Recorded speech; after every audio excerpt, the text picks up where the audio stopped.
Okay. Oh, yeah.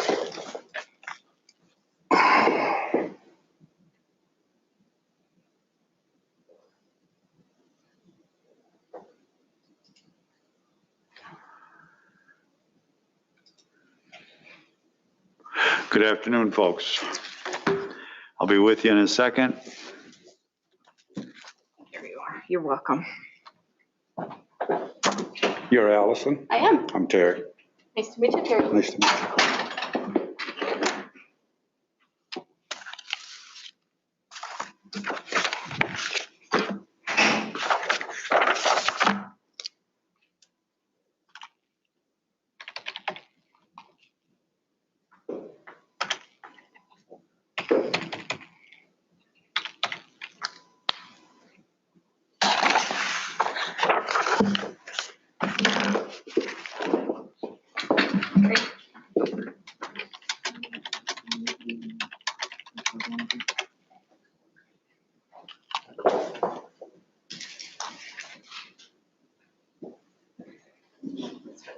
Sure.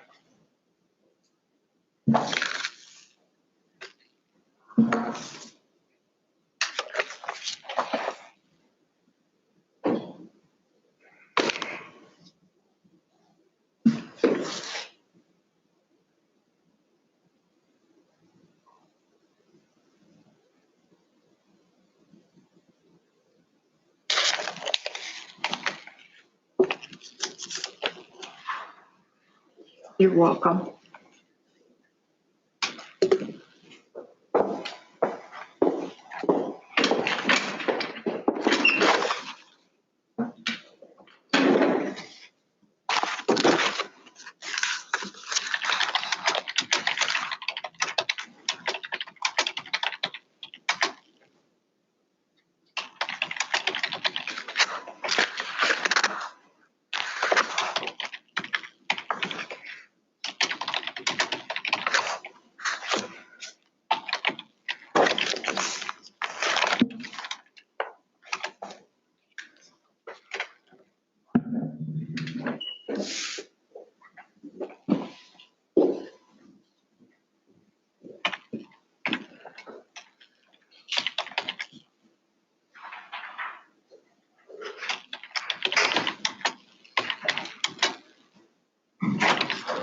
All rise.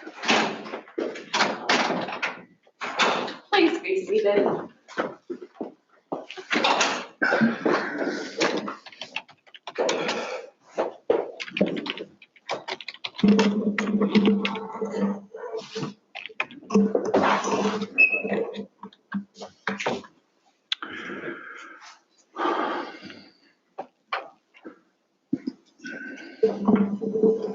All right, this is City of Menominee versus Terry Crosby. This is 20FO513. Note the appearance for the record. City appears by attorney Allison Moore. Mr. Terry Crosby appears in person without counsel. Judge, today is the date and time scheduled for a court trial, and the city is prepared to proceed. All right, you may proceed. City calls Officer Dylan Christ. Do you swear to tell the truth, the whole truth, and nothing but the truth to help you God? I do. Okay, if you'll have a seat back there and then you can remove your mask.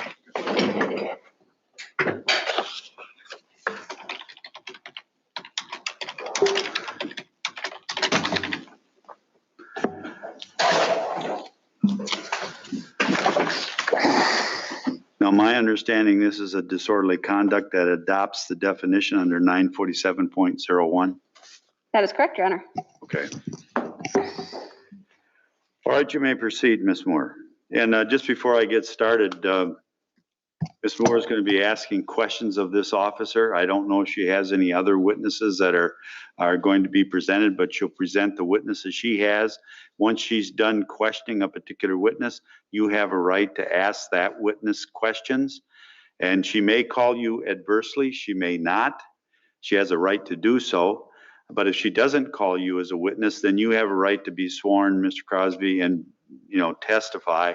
Most likely either I or Ms. Moore may ask you questions just to be assistance of the court, and then you'll be able to add other information that you feel the court should hear, okay? Thank you. All right, go ahead, Ms. Moore. Thank you, Your Honor. Please state your name for the record and spell your last name, please. Dylan Christ, last name C-R-I-S-T. Are you a certified and sworn law enforcement officer for the Menominee Police Department? Yes, I am. And were you so sworn and certified on August 1st of 2020? Yes, I was. What was the nature of your duty on that date? I was a police officer. General patrol? Correct. And at around 4 p.m., did you respond to a complaint of a disorderly conduct at Walmart? Yes, I did. That Walmart, is that location in the city of Menominee, Dunn County, Wisconsin? Yes. Who was the complainant? Terry Crosby, Did you make contact with him? by phone. Can you describe that initial contact for the court? They had said that the complainant was back home in Boyceville and that I could reach him by cell phone. And did you call him? I did. And what did he describe happened at the Walmart? He described that he was punched in the chest after an argument took place. He stated that he confronted a gentleman for not wearing his mask in the store, and that gentleman became argumentative with him and then assaulted him. And in response to that complaint, did you conduct an investigation? I did. As part of your, I'm sorry.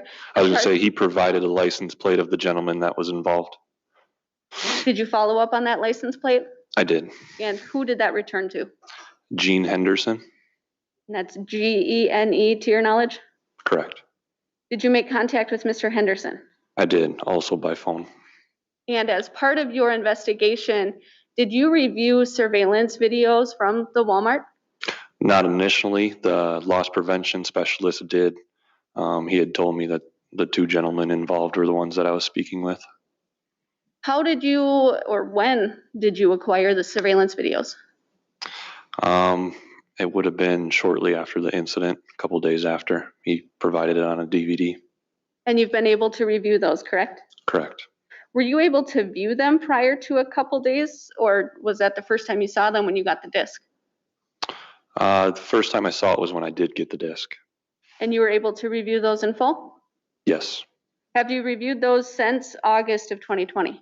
Yes. 2 different times. And they're true and accurate depictions? Yes. They're not altered or modified in any way, is that correct? No. That is not correct? No, it is correct. Sorry. Yes. Thank you. Your Honor, at this time, I'd like to show what's been pre-marked as Exhibit 1, which is the surveillance video from Walmart. All right, you may do so.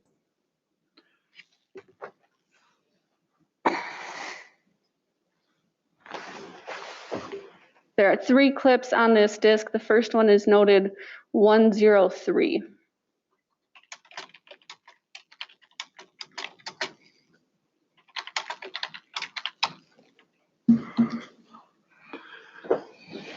Are you going to be playing all 3 clips? Yes, Your Honor, they're very short clips. And just for everybody, I'm going to step down and watch the big screen there. It's only in the store 5 minutes. It won't take long. No, that's fine. Starting at the beginning on what was marked as video 103. Officer Christ, what is 103? Clip of 103 will show Gene Henderson walking out of an aisle, and then it'll also show Terry Crosby walking towards him. This is their first interaction. It'll show Terry Crosby turning his body towards the individual, obviously saying something. Other individual will turn his body towards him, and this will be just a brief argument, and then they'll walk past each other. And where on this video, top, bottom, left, right, are we oriented? Are the parties? It's hard. Can I look at this one? Yes. So I believe Gene Henderson is going to come out of this. He's coming out of that aisle right up there at the top. He'll be walking this way, and Terry will be coming towards us. They're both going to come towards us? Nope. He's walking out of the aisle. That's going to be Gene Henderson, and he's going to start walking that way. Terry Crosby is going to be coming this way. Oh, I see. I got you. He'll be kind of in a similar outfit he's in now. Okay. Pressing play.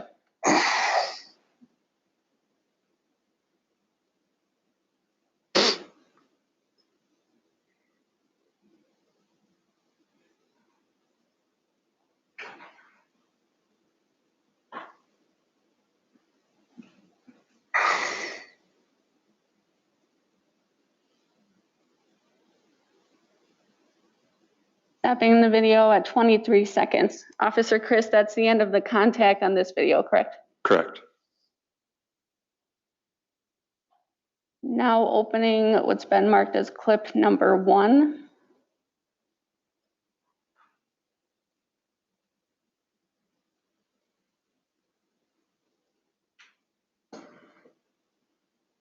And Officer Chris, where is this clip from?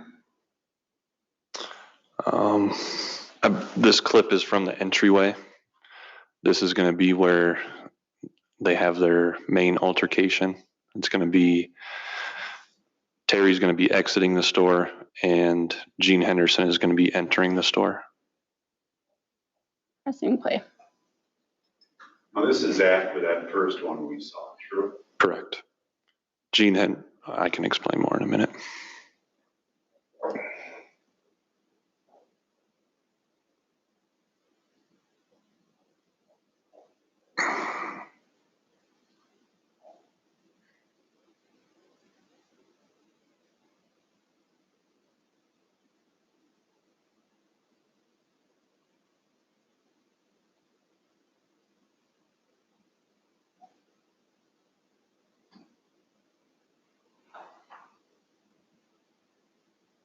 That's the end of that clip, correct? Correct.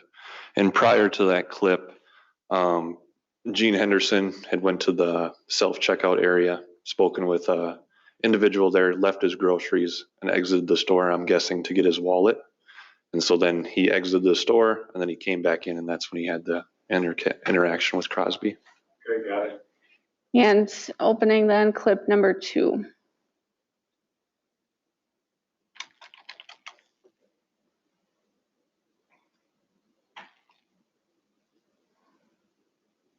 And can you orient us where we are again in this clip? This again is the entryway. It's just a different camera angle that's going to show after they had that brief argument, and then it's going to show them getting into each other's face here.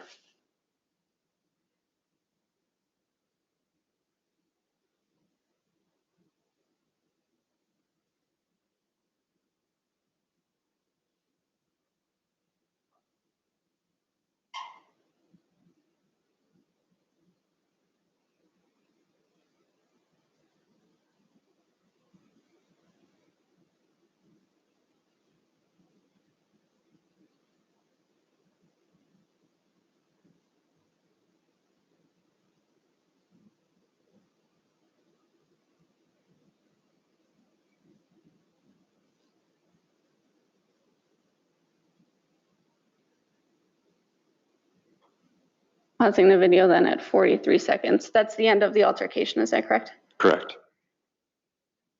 Your Honor, I'll offer the portions of Exhibit 1 that have been played. Okay, we received.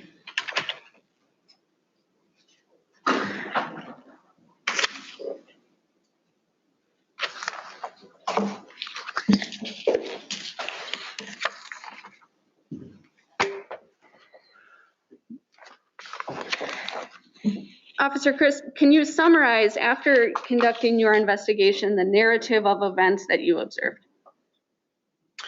After watching everything, I observed that 2 altercations took place where they had a disagreement, and then towards the end, Terry Crosby pushed the other individual first, which would have been Gene Henderson, and then Gene Henderson pushed him back. Then they both went their separate ways after that. Gave them both an option to go their separate ways and not have any charges pursued. But Mr. Crosby insisted that an assault took place and that he wanted to pursue charges. I disagreed based on the video. So then we went the route of disorderly conduct. And based on the altercation that took place, we pursued it against both. Both parties received a citation for disorderly conduct? Correct. Ordinance offenses for both, correct? Correct. And based on your review, do you believe that this confrontation would have occurred if Mr. Crosby had not made the comment about the mask? No, it wouldn't have. No further questions, Your Honor. Do you have any questions of this? Yeah, I got some questions. When did you receive the video? When did you receive the video? Would have been a couple days after the Couple incident. days after. Okay, Did you receive? Terry, just a second. Remember, you've appeared in this court before. Wait till he answers the question before you ask the next question so we can get it down in the record, okay? Yep. Thank you. When did you receive the video? Objection asked and answered. Overruled. Would have been a couple days after. I can't recall. It's been. Did couple you months now. get the video before you called me? First thing I got to ask, did you record your telephone conference with me you had when you told me what your decision was? After you had did a full investigation?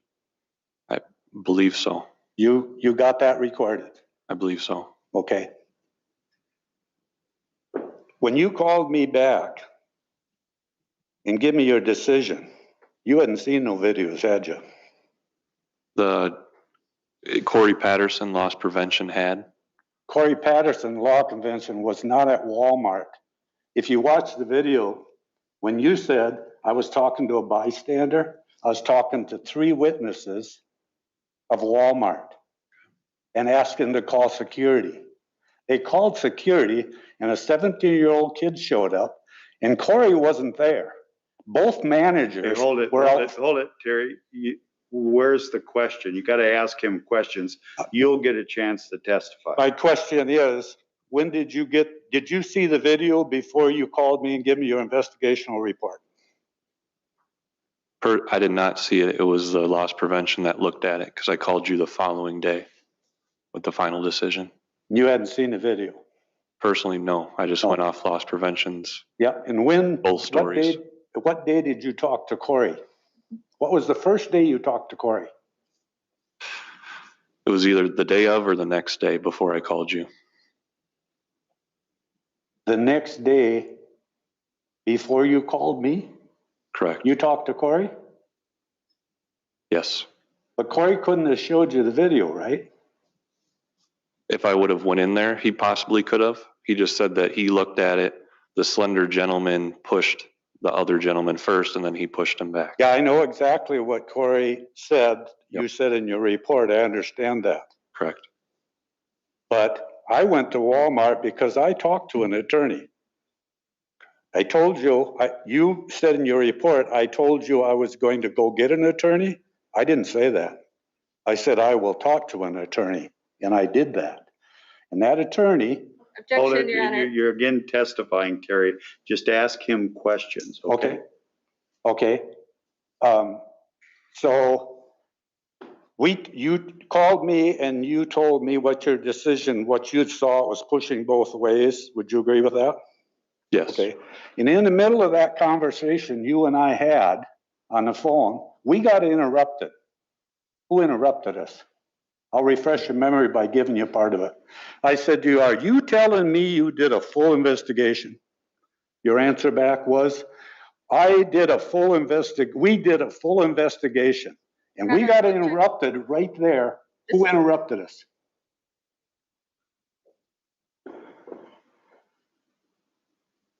Could have been my training officer. No, not could have been. Was it or wasn't it? It must have been who it was. Yes. Training Yep, officer. it was. An officer, what was the officer's name? Brute log. Yep, that's exactly right. That's the officer that interrupted us because he said, Terry, when I asked you that, I said, are you telling me you looked at the video? And you said, your answer back, I did a full investigation, we did. And that's when he interrupted me, your supervisor, am I correct? Yes. He'd be your supervisor for the day. Correct. And he interrupted us in the middle of our conversation. And he said, we did not look at Mr. Crosby, we did not look at them videos. Do you recall that? Then he goes on and said, why? Objection, Your Honor. There are compound questions. There are multiple questions. The witness hasn't had time to answer. I'll give him more time. Okay, hold it. I understand. Noted. Go ahead. I didn't go to school to be what you are. Okay, so at that time, he interrupted us. Do you agree? He did. Yes. What did he say? I don't recall. I'll tell you what he said. Hold it. Is he here to testify or no? No, Your Honor. Okay, He said, Terry, this is officer, and I can't get his, Your Honor, this isn't a question, this is testimony and it's hearsay. that's no, testimony. I'm trying to tell, I'm Okay, trying to hold it. refresh his You memory. get, but I understand, but you'll get a chance to testify. Okay. So I don't get an answer, I do. He interrupted us, do you agree? Yes, And that's who it was, is your supervising officer. yes. Do you remember any of the conversation? I can help you if you want me to. I can give you some of it, you can tell me if you agree. No, I think you've established that point. Let's move on, Terry. Well, it's what happens there, Your Honor, that makes the difference to this case. If I can't, Ask the question and then we'll figure it out. Okay. I'm listening. so you don't recall what your supervisor said to you at that moment, when he interrupted our phone conversation? No, I don't. I figured. Now, my understanding, what was testified, or at least, okay, I'll leave that alone. Go ahead. Any more questions or no? Did I at that time, I asked if you'd seen the video? He interrupted, you agree to that? Yes. And you don't recall what he said, but I do. Well, I think it's been established that they didn't look at the videos, because he even says he didn't look, this officer said that he didn't look at the video that the lost person from Walmart had looked at the video. But there's a reason they didn't look at the video. Well, I don't know what that reason is. I'm just saying it's already been established that they didn't. Officer Chris, do you remember the reason he talked to me? He interrupted us? Do you remember why your supervisor would interrupt you and I in a conversation? You recall any of that? You don't. I don't know what you're looking for. No, I understand. I know where you're coming from. Okay. Because I understand your situation.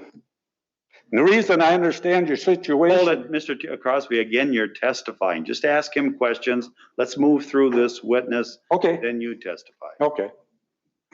Okay.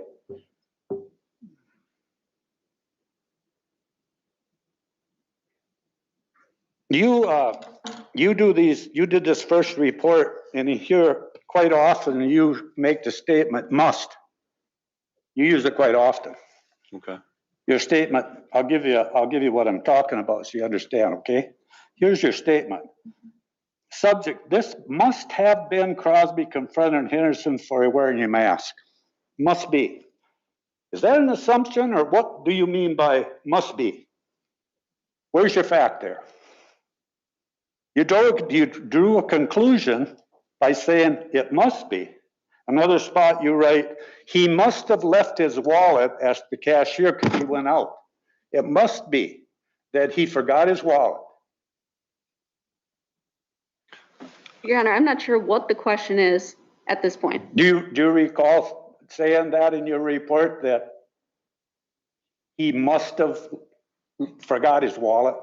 It's in the report right here. I can read it. About the wallet? Yes. Yeah, you do remember. I made that based on him watching the video. He talked to a clerk, set his groceries down at the place or right at the self-checkout area.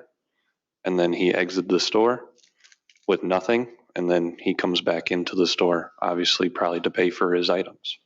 And you just assumed it must be his wallet he forgot. I mean, that would be a reason that he would leave the store. You reviewed the video before anybody else could. And this is the first time I've seen it, other than the chief had somebody show me down there a little of the clips. But I don't think this is what they showed me. Because I had to argue to get the video with the police chief, who's not here. Of course he's not going to be here. Again, Your Honor, no questions asked. Yeah. Yeah, you just asked the question. I hear what you're saying. So you wrote this report first. Correct. That'd be your first report. This is your second report. Wrote what, 6.5 or 7 months later? How often do you write reports 7 months after it's already been to the court and been to the judge? Relevance, Your Honor. Overruled. I wrote it because the we were getting another court date. You had written a letter Who stating that informed you of that? Miss Allison did. Yes. The very next day when I said I'm going to appeal that, I never got notified. But no, that's beside the point. That's not a question, a statement. I shouldn't have said that. Okay, so you write the report, and now you write a report after you speak with her. And in this report, there's no mention that you had a supervising officer. That's what I wanted to talk about. You didn't. And I understand why you didn't, because I sat in your chair and I wore the same badge and I worked for the same people when I come home from Vietnam. So I understand why you're still working for him. I seen it back there 30 years ago before Henderson was born. Okay, where's the question? Okay, so you write this report, and then this much later, because your attorney that us taxpayers furnish you with, I don't have one, you notice, she says, calls you up and said, no, Terry's not happy with our decision, and he's going to appeal it. And if he gets the appeal, we're going to have to go to court and answer for what we did. You better write a new one. Objection, Your Honor. First of all, That's calling for speculation. Okay, so in this report, there's no mention of the video. In this one, you looked at the video so close, you watched Henderson walk back steps. And you presumed. Hold it, Terry. Presumption. Here's the deal. We've got the video. That's evidence. Nobody's disputing that that video was on at Walmart. It observes you and the other fellow walking in and out of. That's already established. When these reports, I get it, that you're pointing that out, but for the court, we're arguing about things, are trying to get into stuff that isn't that important to me. I just need to see what happened, and you get a chance to explain your position, and I'll make a decision. But I want to focus just on the facts, okay? Okay. Thank you. Was this report the first one you did on the facts? Looking at it from here, I did one report first and then I did a second report. Yes. So then you wrote a second report that just contradicts your first one completely. You're aware of that, right? You're aware that in your first report, you said Henderson told you I was waiting, and you put it in the report in the hallway for him to come out. And then you looked at the video, am I right? And you saw him coming in. How was I waiting for him? I was coming out. Completely switched it, didn't it? I wrote the second report just to show more in-depth details of the camera footage after I had received it. Okay, I got no more questions for him. Okay, any follow-up, Ms. Moore? no, Your Honor. Okay, you may step down. Okay. Thank you.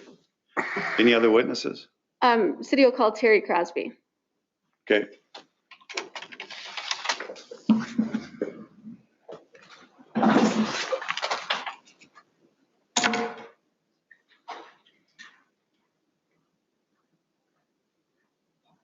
You could raise your right hand. Do you swear to tell the truth, the whole truth, and nothing but the truth to help you God? I do. Okay, if you'll have a seat back there and watch your step, and then you can remove your mask Want me to remove my mask? after you're behind the. Yeah, once you get behind and seated in the witness chair, you take off your mask so we can hear you a little better. Okay, go ahead, Ms. Moore. Thank you, Your Honor. Please state your name for the record. Terry F. Crosby. And what is your current mailing address? N8515 County Road J, Menominee, Wisconsin. And you were able to watch that video as it played in court today, correct? Correct. Was one of the two individuals in that video, was that you? Correct. You were involved in an altercation at the Menominee Walmart on August 1st, 2020. Correct. And after that incident, you had contact with an Officer Christ, correct? Correct. And you were. That wasn't the first contact I had. I went home and called the Menominee Police Department and Mr. reported Crosby, it. that's not my question. Thank you. You answered it. As a result of your contact with Officer Chris, you were mailed a citation for disorderly conduct, correct?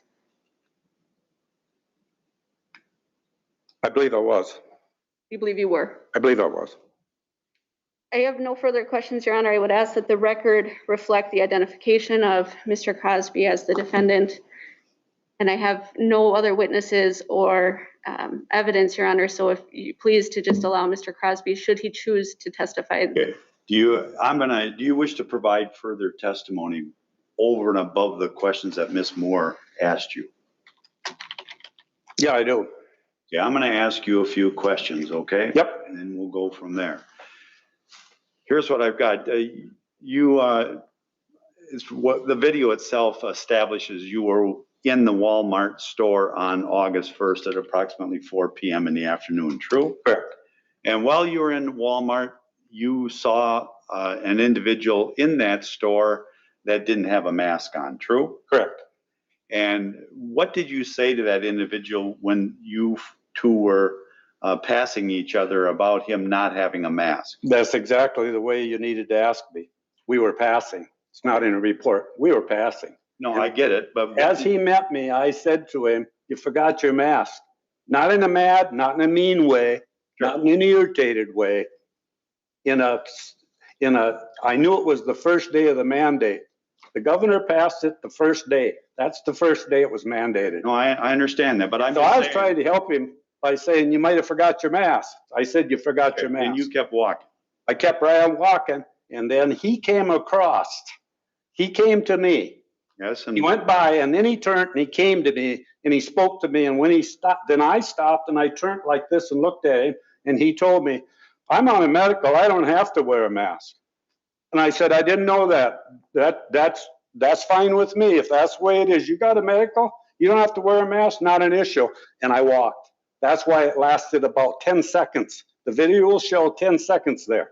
That's all it was said.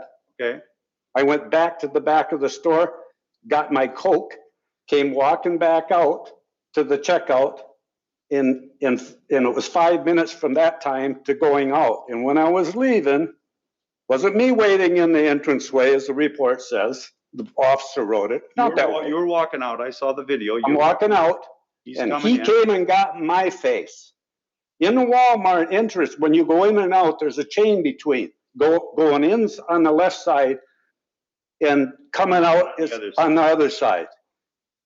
Wasn't me that assaulted him. He came under that. The video shows I it. see that, but let's just back up a little bit. When I was watching the video, he's coming back into the store, and before you two are outside, there was another short encounter as you were walking out of the store and he was walking back in. The two of you said something. He said, "Hey, old man," Okay. just as loud as he could to draw a little attention. No, I get it. I just stopped and looked at him and kept going because I didn't believe he was actually being talking to me. I didn't realize he was talking to Slow me. down, slow down. So then I continued out. hear this old man, and did you say anything back to him at that time? Not a word. Okay, so then you turn around and walk out of the store. No, it's when I was, right when I went through that door, that's what he said to me. And I hesitated and went out the door. That video right there, there's only 2 times I talked to him. Okay, I talked to him initially, and then he approached me in the store. How that shows outside. no, just a second. I'm just saying this is what the video shows. Yep. And I'm confident that it hasn't been doctored, so it's the video showing what Yep. it saw at Walmart. But the question I have for you, when you now are outside the store and then he comes following you out of the store, you saw that on the video, right? How could he be following me, Your Honor, out of the store if the officer wrote that he looked at the tape and he was coming in when I was going out? No, I'm just looking at what the tape. I know, that's what I got a problem with it.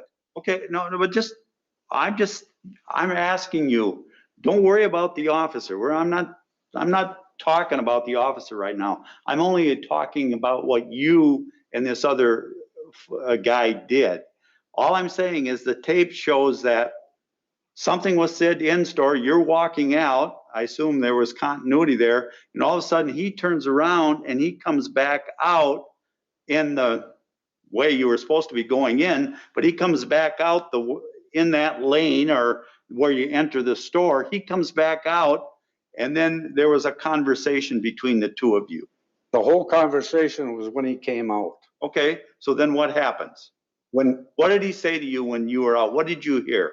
If you look at the video, you'll see I kept right on walking. Yeah, when no, I was get walking. that. I just want you to answer the question. Okay. He said to me, he said, "Hey, old man." Okay, And he came across to me, the video shows it, and he got under the thing and got in my face, and he said, "You ever speak to me again, I'm gonna knock you down and break your fucking hip and put you in a nursing home." okay, And when you saw me put my hand up the first time, that's the only time, when I put my hand up, it's because the man didn't have a mask on and he was spitting in my face. okay. And so I protected myself right there. Before I even raised my hand, he punched me. He punched me. Okay, the video shows what it shows. I hear what you, I know they got the clips here for you, but there's more you're not seeing well, because they didn't give you the full clip. no, I'm okay with that. I'm okay with that. All right. He got in my face, and so then when he said that to me and had hit me, that's when you see me. Let's say I saw what I saw, and I'll just take what I saw in the video. Okay, is there anything else I don't need a whole lot more, but is there anything else you want to tell me about that encounter? Yes. Where you said you put up your hand or it kind of looked like you touched him or something. Then what? And he pushes you back. Okay, so anything else said that you think I should hear? Yeah, what you should hear is I stepped under the chain, the one he came under because he backed out and went back in the store. Yeah. I stepped over to the Walmart employees, 3 witnesses, Yeah, worked for Walmart, and I said to them, "Call security." They called security. Yeah. A little bit, we waited. I wasn't talking as Officer Dillon says, I was talking to some person he didn't know. Yeah, he didn't know them. They were my witnesses. No, I get They it. never talked to my witnesses. Yeah, okay, fair enough. So I'm talking to the witness. I said, "Call security." That's why I know Corey wasn't there. He didn't get that from Corey that day. Corey wasn't there. Okay. There was nobody there. That's the testimony of the man that came. No, I get it. And Okay, I said to my witness, "Did you see it?" And she said, "I seen it all." okay. They don't want to talk to my witnesses. Did you bring him? No, I didn't bring them All right. because I don't have an attorney paid for by the taxpayer. Okay, I understand that. Ms. Moore, do you have any questions? No, Your Honor. Okay, There's a little more to this you should know. okay. When this incident started, Well, here, I get it. I've seen it. I'm going to make a decision, and you can step down. I don't need to hear anymore, okay? Fair enough? no, it's not fair. Okay, well, you don't even know what I'm doing, Terry. There's a little more you don't know, and you Okay, should know Terry, to do what you're going to do. I'm okay. That's why there's no police chief here. That's why his supervisor. No, Terry, you're going down the rabbit hole here, okay? All right, now, any argument? Your Honor, the video in this case speaks for itself. It's clear there are multiple, at least 2 by the testimony even, contacts between these 2 parties. Mr. Henderson comes under, that's correct. The video is very clear. Mr. Crosby puts his hand on the chest, pushes him away first. That's obvious in this video. So I don't need to make an extensive argument. I would note that this behavior did cause a disturbance. You can see in the video again, there are passerbys stopping, et cetera. It's obvious there was a disturbance. So we're asking that the defendant be found guilty. Standard bond plus cost is $263.50. Frankly, there could have been criminal charges here. There wasn't. There was ordinance offenses. All right, here's the way I see it. And I thought about this, and I knew it was a disorderly conduct. I knew it was that you folks had it up at Walmart, or that's where it was. But here's what we've got. We're right in the middle of a pandemic. I've got a couple citizens of Dunn County that some of the population wears masks, some of the population doesn't. Correct? No, Terry? No, I'm just saying, agreeing with you. Some people wear masks, some don't. Some people take it very seriously, like it's a constitutional right that they don't have to wear a mask. Some people wear a mask because they feel that their health is threatened and everything else. And I tell you what, The dialogue in this country has been crazy. In fact, our citizenry, even in Dunn County here, and it puts law enforcement in a very tough situation because the citizens out there have been whipped up and they overreact to a mass thing one way or another. And these officers, they're only doing their job, Terry, and I get that. They're trying to do, what do officers try to do? They try to keep the lid on things, okay? And what they see, and I get that. And that's what they're trying to do, and we respect their efforts and thank God for their service, okay? And I appreciate that. But what I see in this video, and the reason that I just explain this to you, because I can take judicial notice of the emotion that exists in a community. You don't, every night when you flip on your TV, you're hearing this stuff. It's crazy. And some folks throw gasoline on the fire. You know what I mean? And here's the situation that I see here, and I appreciate the officer taking a look at, and he made a determination, which he has a right to cite, but was this a disorderly? There may be there was a disagreement, and I think luckily nothing more serious happened, but at least in this court's view, given the circumstances, I'm not going to place blame on two citizens that happen to have an encounter in this particular case. I'm just saying they both were cited a disorderly conduct, but at least what I observed, I find the other gentleman, if there was culpability, it appears to lie more with him that created the disorderly conduct, and I'm finding Mr. Crosby not guilty. That completes the matter. Thank you. We're done. Your Honor, could I ask one question or ask you to do something for me? I got a ticket here. I'm a veteran, wounded veteran. I'm on a little harassment on the side. No. I can't deal with anything Okay. else. You can't ask me that question. All right. I made my decision. Terry, Thank take you. care of business, do what you gotta do, be responsible for what you gotta pay or not pay, and let's leave it alone, let it go.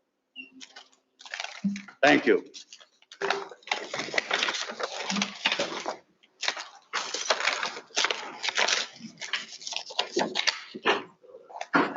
Yeah, Allison, you want to take care of that for me? I can't take that for you. You can't take that. I cannot take that for you. Call the police department again. I've been down to the police department.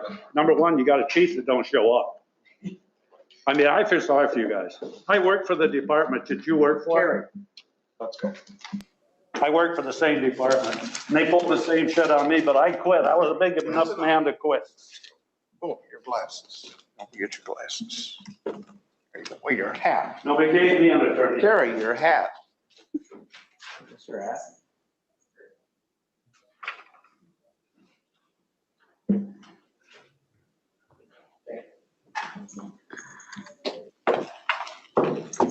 Hey, Allison. Hey, Carly. Hey, I had a bit of a miscommunication. Miss Bauer is present in the courtroom. She'd feel more comfortable if I were with her for the motion hearing.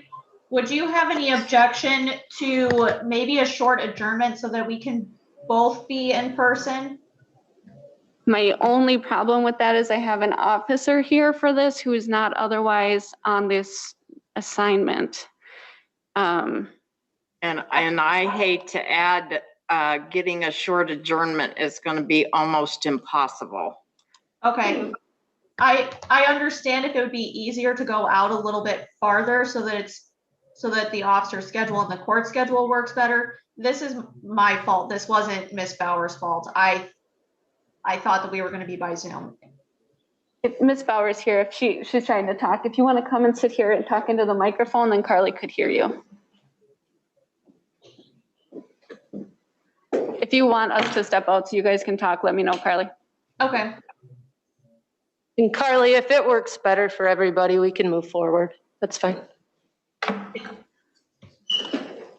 That's fine.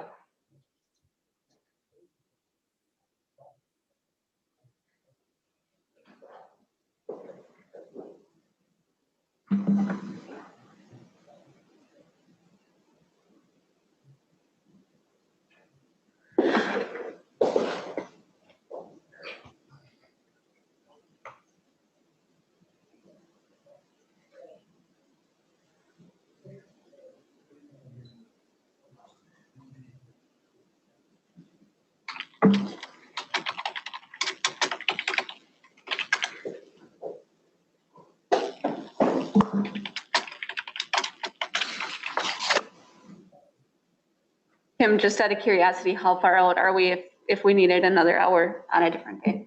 Another hour? I think this is blocked for an hour, isn't it? Or 45 minutes. 45 minutes should be enough time. Yeah, and that's going to be a struggle. I can get a half an hour on April 29th. And then I'm going to be way out there. Let's see. Then I could Carly, just do, for timing purposes, I know in your motion it had reference going through fields in relatively specific detail. Do you anticipate much testimony on like HGN timings? I mean, like things like that. How much testimony on the fields are there so we could determine for scheduling? Not on timings. I'm not going that far in depth. I'm touching on more, I'm doing more with the tipster, initial observations, and then a little bit with the fields, but not specifics like that. I think 45 minutes would be more than enough time. okay, I'll rise. Please be seated. The next after that would be May 20th.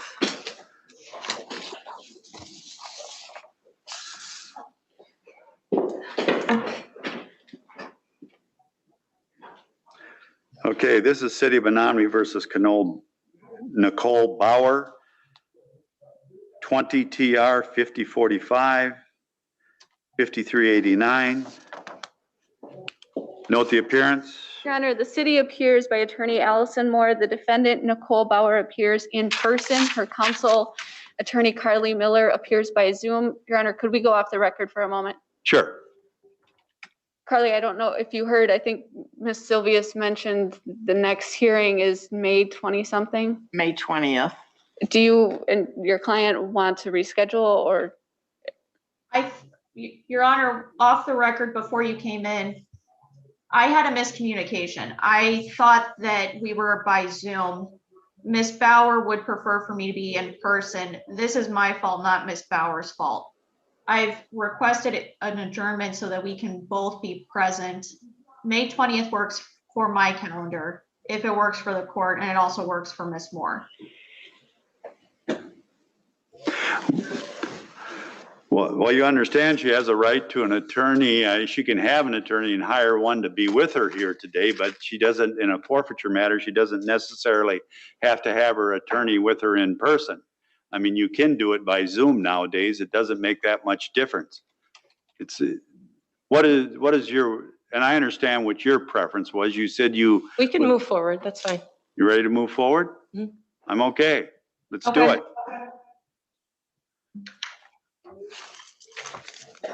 Back on the record then, Your Honor? Yes. Your Honor, today is the date and time scheduled for a motion hearing. The defense filed a motion back on February 24th, a motion to suppress. Generally, Your Honor, my approach would be I would call the officer to testify. Defense could cross-examine. If there's a difference preference given its defense's motion, I'm happy to entertain it. And Ms. Moore, let me just ask a question. I'm just looking at time-wise. Okay, we got enough time to get this done, right? Your Honor, I believe based on our off-the-record conversations, we'll need at least 45 minutes. I don't know what Your Honor has scheduled next. I Yeah, think we're good till 4. we're good till 4, so we got the 45 minutes. I think we can handle it. Okay, go ahead. And with that, the city calls Investigator Harmon. Do you swear to tell the truth, the whole truth, and nothing but the truth, so help you God? I do. Okay.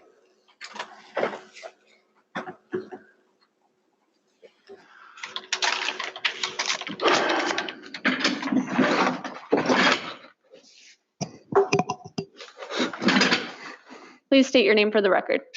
Matthew Harmon. And Attorney Miller, you can hear him okay? Yes, I can. Are you a certified and sworn law enforcement officer with the Menominee Police Department? Yes, I am. Did you complete some training to become a law enforcement officer? Yes, I completed the 720-hour law enforcement academy. And you had completed that prior to October 23rd of 2020, is that correct? Correct. As part of your training to become a law enforcement officer, do you have specific training on OWI-related matters? I do. Could you briefly summarize that for the court? There's a approximately 24-hour course in the law enforcement academy that involves OWI training. And you had completed all of that prior to, again, October 23rd, 2020? That's correct. How long have you been a law enforcement officer? Just over 3 years. And during that time, have you had experience with individuals under the influence of intoxicants, regardless of whether they've been operating a motor vehicle or not? Yes, I have. Is it safe to say you're aware of general indicators of intoxication? Yes. On October 23rd, 2020, at approximately 10:24 p.m., were you on duty with the Menominee Police Department? Yes. And what was the nature of your assignment at that time? I was a patrol officer at that time. Were you dispatched to the McDonald's? I was. And that McDonald's, is that in the city of Menominee, Dunn County, Wisconsin? Yes, it is. What gave rise to you being dispatched to that location? Staff at McDonald's called concerned about a possible impaired driver. And are you aware of the contents of that initial call? The initial caller provided a vehicle description along with a license plate and stated the operator appeared to be under the influence as they could smell an odor of intoxicants and their speech was slurred.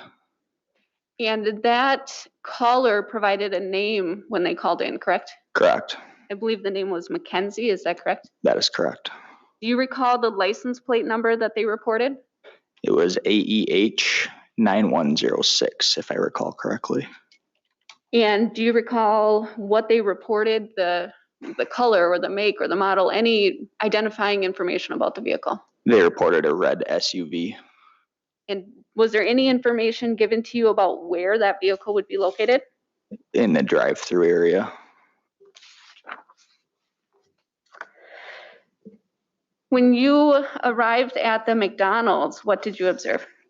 I noted the vehicle was in the drive-through area just past the window. And were you able to corroborate whether it was red? Correct, it was red. And the general description of the vehicle, was it the same or inconsistent? It matched the license plate.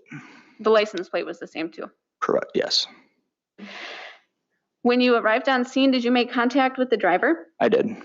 Describe your initial observations when you made contact with the driver. I advised the driver of the reason for the contact. I did note a pretty extreme odor of intoxicants coming from the vehicle and some slurred speech along with glossy eyes. The speech in the eyes, was that particular to the driver or anyone else in the car? That was particular to the driver. Were there others in the vehicle? Yes. And so with the odor you detected, what did you do to ensure that it was specific to the driver? I asked the defendant to step out of the vehicle. Did you identify the driver? Yes, she identified verbally. And was that consistent with the registered owner then of the vehicle? Yes. Is the driver of the vehicle in court today? Yes, she is. Could you describe generally where she's seated and what she's wearing? Seated at the defense table wearing a black shirt. Okay, let the record reflect Officer Harmon Investigator Harmon has identified Nicole Bauer. Describe your initial conversation with the defendant. I inquired how much alcohol she'd consumed while she was still in the vehicle. She indicated she hadn't had anything. She then, or it was either her or somebody else in the vehicle, told me they were coming from a bar. And the bar was that I think it was referred to as the Stout Ale House, is that correct? Correct. And after that conversation, then you asked her to step out of the vehicle, is that correct? That's correct. Was Ms. Bauer under arrest at that point? No, When you asked her to step out, did you ask her again about her alcohol consumption? yes, I did. And what was her response? 1 beer. Was that consistent with her previous answer? No, After you asked her to step out of the Just vehicle, briefly, I apologize. What was her previous answer when she told you how much she had to drink? she had nothing to drink was her initial answer. Initially, she said nothing? Correct. Go ahead, Ms. Moore. thank you, Your Honor. What did you do next? I asked her to participate in field sobriety exercises And why did you do that? because I was concerned she was under the influence of alcohol and not safe to drive. When Ms. Bauer was out of the vehicle and you were one-on-one with her, were you able to make any observations about the odor of intoxicants that you previously detected? I did still note an odor of intoxicants. What was the first field sobriety test you asked the defendant to perform? Horizontal gaze nystagmus. And when you asked her to perform that, did you first explain it to her? Yes, I did. And did you ask if she had any questions? Yes. Did she appear to understand your instructions? Yes. What were your observations during that test? I observed lack of smooth pursuit in both eyes, distinct and sustained nystagmus in both eyes, and the onset of nystagmus prior to 45 degrees in both eyes. So I observed 6 of 6 possible clues for that exercise. Did the defendant follow your instructions for the test? For the most part, she did. I believe she initially, when I began the exercise, she actually moved her head with my finger instead of just using her eyes. But for the most part, yes. And did you either orally or somehow correct her to just use her eyes? Yes, and I believe we restarted the exercise. And I believe you testified already, you observed 6 out of 6 clues? Correct. Did you perform that test in the manner you were trained and certified to do? Yes. What was the next test you asked the defendant to complete? The walk and turn. And did you describe that test, explain it to her fully prior to starting? Yes. Did you ask her if she understood? Yes. Did you place her in the instructional stance to begin? Yes, I did. And was she able to maintain that stance? She initially started the exercise too soon, but she was placed back on the instructional stance. Did you make sure that the surface was relatively level and clear of debris? Yes. Did you make any observations about the defendant's footwear? I didn't make any specific observations, but I noted when she exited the vehicle, she appeared to be walking in a normal fashion. Her footwear wasn't causing her to fall or trip or anything when you did observe it, correct? Not that I observed, correct. Did you demonstrate the walk and turn test for her? Yes, I did. And again, I might have asked this, I apologize. Did you ask her if she understood? Yes. And did she appear to understand your instructions? Yes. Describe the observations you made during this test. The defendant stepped offline, missed heel to toe, made an improper turn, an improper number of steps, and she did begin the exercise too soon. And when you say she stepped off the line, for example, was that one step off the line or multiple? Multiple. And for the missed heel to toe, was that one time or multiple? Multiple. How many clues are possible for this test? 8. And how many clues did you observe? I believe 4.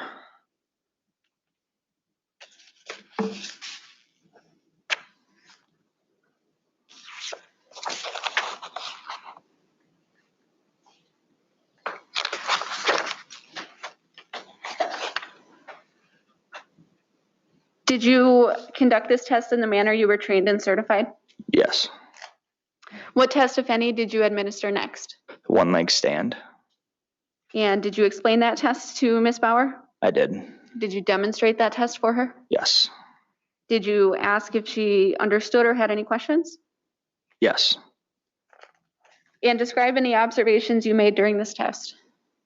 Ms. Bauer swayed while balancing, used her arms to balance, and put her foot down. I, towards the end of the exercise, ended it for her safety as it appeared she was going to fall. And when you initially started the test, did you make any observations about her raising her foot? Initially, she raised her foot in a backwards fashion. However, I corrected her and advised her the correct way to do the exercise. How many total possible clues for this test? 4. And how many did you observe? 3, I believe. Did you administer that test in the manner you were trained and certified to do? Yes.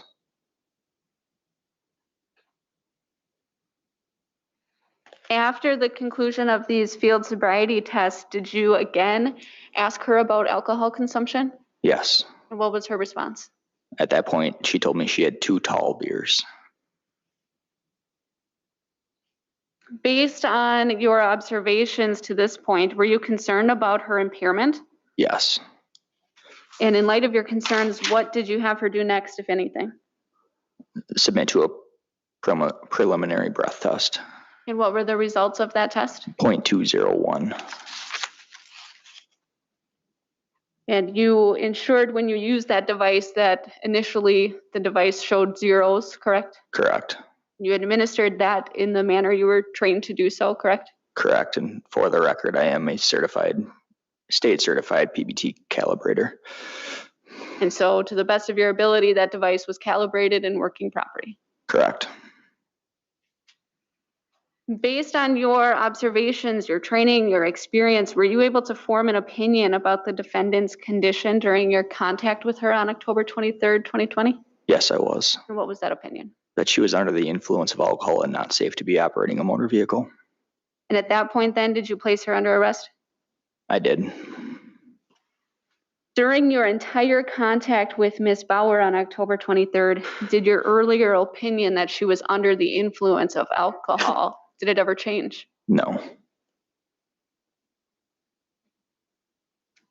On October 23rd, was your squad car equipped with a squad camera? Yes, it was. Was it working properly? Yes, it was. And you've been able to review that since the October 23rd stop, correct? Correct. And it's a true and correct depiction of the events, is that right? Correct. Your Honor, at this time, I would like to show approximately 11 minutes of the squad video. You may, hearing no objection, you may do so. Attorney Miller, can you see my computer screen? Yes. I'm starting the video as noted in the lower left-hand corner at all zeros.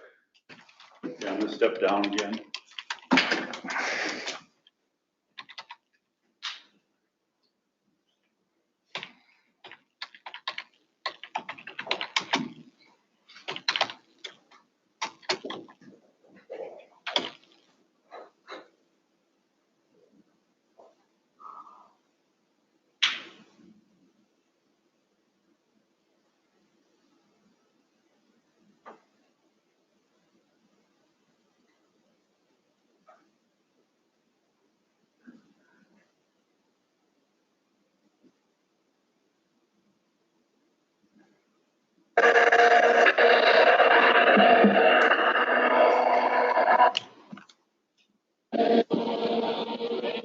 I'm just pausing it here at 39 seconds for audio purposes.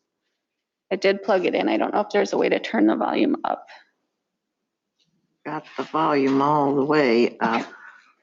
I'm resuming the audio then, or video then.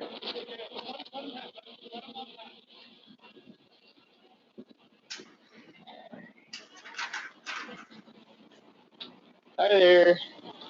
My name's Officer Harmon with the Family Police Department. The reason I'm stopping to talk to you today is the staff here had some concern that you guys are intoxicated. You're intoxicated while you're driving. That's fine. You're fine? Yeah. Okay, how much have you had to drink tonight?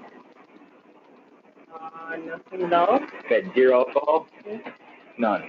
Mm-hmm. Why can't I smell alcohol coming from you? Hmm? Why can't I smell alcohol coming from you? I'm just pausing it here at 1 minute, 13 seconds. Can the court hear that audio? Yes, I heard it. It was faint, but can you hear it, Andy? Well, I'm not taking that. Oh, you're not taking that down there. I can either keep it playing as this or try to play it from my computer and use the microphone. If Miss My Miller, audio are is pretty good. you can hear it? I can actually hear it pretty well. It's It's Okay. sufficiently loud on my computer. Okay, very good. Continue. You were drinking? Yeah, Okay, but I'm not driving either. okay. Where are you guys coming from tonight? The alcohol. Okay, so if I go ask the bartenders there, you wouldn't have had any alcohol? Nope. Zero? Zilch? Okay, I understand it's a crime by a police officer, right? Yeah. Okay. I'm just gonna have you step outside. I can smell alcohol in the car. I'm just gonna have you step out here, and if I can't smell anything, we'll get you on your way. Okay? Where do you want me to go? Nope, you can just stay right there, put it in park, and step out with me. Oh, shit.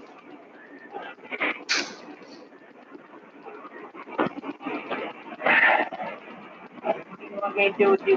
I want you to step back with me towards my squad car. Okay. Right, just that way. Go that way? Yep. Okay. I don't know where you want me to go. Just step right back by my car. Right? How long have you guys been at the ale house? An hour. An hour? Okay, step back there. I don't want you to hit this guy. I don't know where you My squad car is right here. Okay, so you can start seeing my bumper. Mm-hmm. So you've had zero alcohol today. Well, I had one drink. So now you had one drink. Right. Why are you being dishonest with me before? Why wasn't I had one drink. Because your speech is a little bit slurred. I can smell an odor of alcohol. Your eyes are a little glossy. So, are you safe to drive? Yes. You think so? Okay. I'm just going to run you through some exercises real quick. Just make sure that you're safe and good to go. And then as long as you're safe, I'll get you on your way, okay? You said one drink and that's it? Okay. Do you have a driver's license? In the car. Are you the owner of that car? Yeah. What's your first name? Nicole. Nicole Bauer? Okay. 193 headquarters, you can add the female RO to the CAD. I'll be in with her on fields. Okay, I'm just gonna put my gloves on.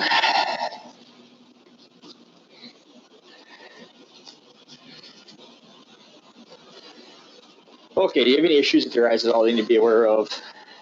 I just had an eye test like a month ago. You had an eye test a month ago? Okay, anything wrong with them or any kind of Astigmatism. Astigmatism, okay. Would you have any issues following my finger back and forth? I don't think so. No? Okay. Do you have contacts? No? Okay. I know it's kind of windy outside, so if you have to blink through this exercise, that's totally fine. I'm just going to have you stand with your feet together and arms down at your sides like this. Okay. You see the tip of my finger, okay? Mm-hmm. So what I'm going to do is I'm going to run my finger past your eyes several times, okay? Mm-hmm. What I want you to do is follow my finger with your eyes and your eyes only. Mm-hmm. Does that make sense? Do you have any questions for me? No. Okay. Just your eyes. Don't move your head, okay? Okay. I'm going to start over.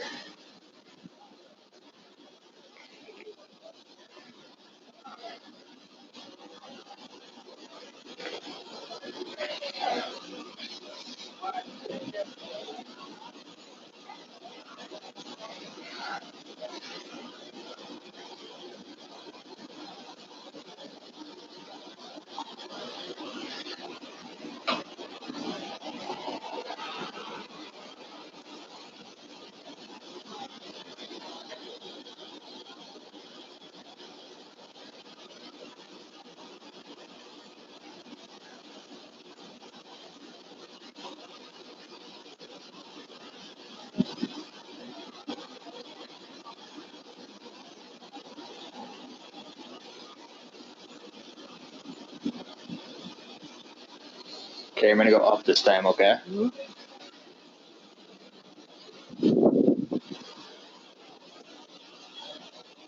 Okay. Do you have any physical impairments or anything that would affect your ability to walk in a straight line? No? Okay.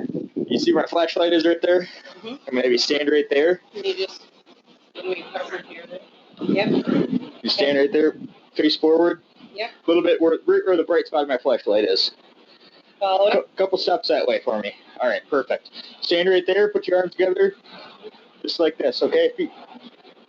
Okay, you said you have no issues with your balance? Okay, so this exercise is going to be a series of 9 heel-to-toe steps down and 9 heel-to-toe steps back. 9 steps? Yep, so just what I want you to do is put your imagine a straight line coming out of your left foot. Put your right leg in front of it just like this. Say just like this until I tell you to begin the exercise. Does that make sense?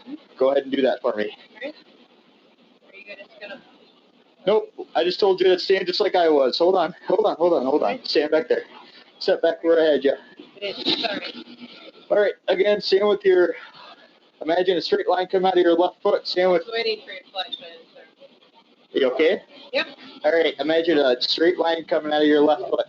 Right. Okay, left foot on that line, right foot in front of it, just like I am right now. Okay. Nope. I just told you to stand just like I am. Don't start any exercises yet, okay? Can you stand like I am right now? And then heel the toe. Okay, stay just like that until I tell you to start the exercise. Does that make sense? So like I said before, this is going to be a series of 9 heel-to-toe steps down and 9 heel-to-toe steps back. It's going to look something like this. 1, 2, 3. Stop on that front foot. You're going to go all the way out to 9. Now just stop for demonstration. When I tell you to stop? Or 9? After 9 heel-to-toe steps, you're going to stop on that front foot, take several small steps around like such, take 9 heel-to-toe steps back like this. Remember, while you're doing this exercise, keep your eyes down at your feet. You're counting your steps out loud, hands down at your sides, and don't stop until you've completed the exercise. Does that make sense? Do you have any questions for me? No. All right, may I begin?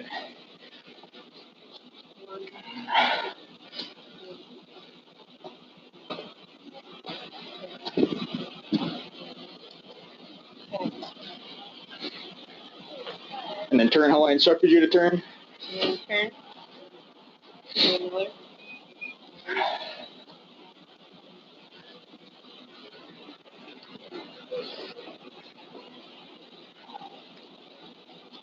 Okay. One last exercise for you, okay? This one I'm going to have you stand with your feet together, arms down at your side, just like this. Okay, this one's called the one-leg stand, okay? So when I tell you to start, you're going to pick either one of your legs, doesn't matter which one. You're going to raise it approximately 6 inches off the ground like such. You're going to count out loud, 1001, 1002, 1003, 1004, and so on until I tell you to stop. Does that make sense? Throughout this exercise, I want you to keep your eyes at your raised foot, keep your arms down at your sides, count your step or count out loud, and the 1001, 1002, and don't stop until I've told you you've completed the exercise. It's going to be about 30 seconds. Any questions? Which leg are you going to raise today? Your left? You may begin whenever you're ready. Hey, ma'am, how did I explain to start? Oh, okay. Go again. Whenever you're ready.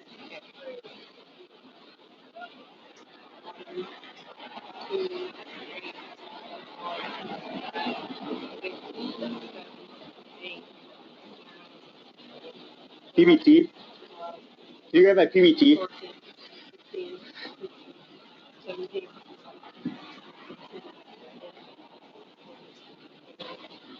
Okay, you can be done. I don't want you to fall and get hurt. So how much have you really had to drink tonight?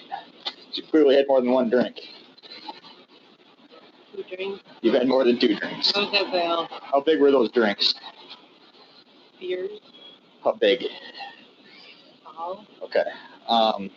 Do you have had any other drugs, or are you on any prescription medications? No, absolutely. Okay. You feel as though you're safe to drive? You don't know? Okay. Do you know what the legal limit is in the state of Wisconsin? Yes. What is that? 0.2. Nope, it's 0.08. Oh, 20. Okay. See that shows all zeros right now? What I want you to do is take a nice deep breath into the tube and blow as hard as you can, okay? Blow. It's like you're blowing up a balloon. You're not blowing, okay? Nice big deep breath from the bottom of your lungs, just like you're blowing up a balloon, okay? Harder, harder, harder, harder.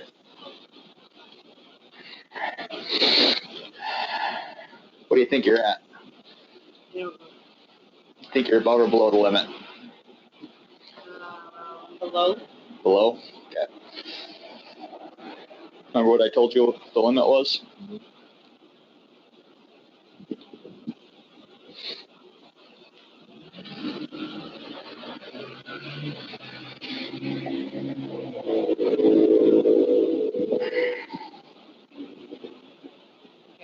So it's right on. So you're more than 2 times the legal limit, okay? So I'm gonna, 2 times? yep, I'm gonna place you under arrest today for WI. Turn around for and place you in check. I'm pausing the video at 11 minutes, 15 seconds. Investigator Harmon, were you able to watch that as it played in court? Yes. And that was a true and accurate depiction of the events of October 23rd? Yes. Not been altered or modified in any way, correct? Correct. Your Honor, I would offer the 11 minutes and 15 seconds of Exhibit 1 that were played in court. Any objection? No, Your Honor. Quiet received. I have no further questions at this time, Your Honor. Ms. Miller? Thank you, Your Honor. Investigator Harmon, can you hear me clearly? Yes, I can. All right. You stated you wrote a report for this case, correct? That's correct. You want to make any changes or corrections to your report? Not at this time. No. All right. And as you stated on direct, you're trained in field sobriety tasks, correct? Correct. They're standardized tasks, right? Correct. And that means that you're trained that the tasks have to be administered as they were designed to be accurate, right? Correct. Now, on October 23rd, as you stated on direct, you were dispatched to the McDonald's on Broadway, right? Did you say Broadway Street? I'm sorry, you cut out. Yes, that's correct. Yeah. Yes, that's correct. Now, as you stated, the caller identified herself as the manager of the McDonald's, right? Correct. I believe she provided a name of Mackenzie. She actually wasn't the person who wrote this statement for this case, right? That's correct. She called in a possible intoxicated driver, right? That's correct. She said it was a red SUV, right? Correct.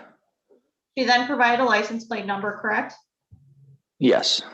She did not describe the driver of the vehicle though, right? I guess I don't know how to answer that question. She didn't provide a description of what the person. Oh, no. No, you're correct. He also didn't describe if there were passengers in the vehicle in that call, right? Correct. You didn't specifically talk to Mackenzie. Correct. And in fact, as far as you know, no other officer talked to Mackenzie. As far as I know, correct. Person who wrote the statement for this case was someone named Aaron Edwards, right? I'd have to review my report to remember that name specifically. All right, Your Honor, may I share my screen? Sure.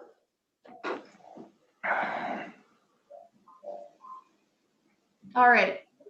Investigator Harmon, can you see my computer screen? Yes. All right.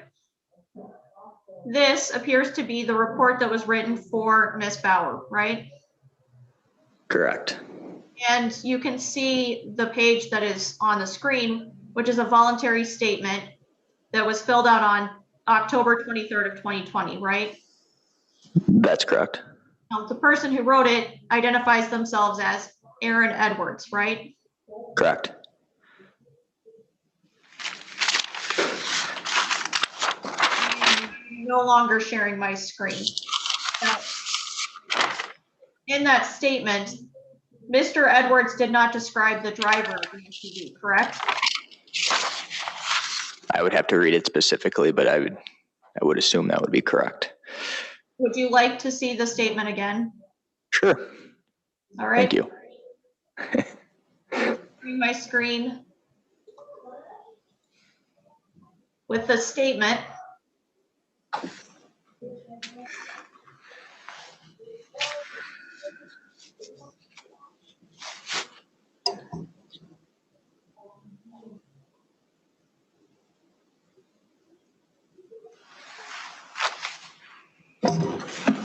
Correct. It doesn't appear she makes any physical description of the defendant.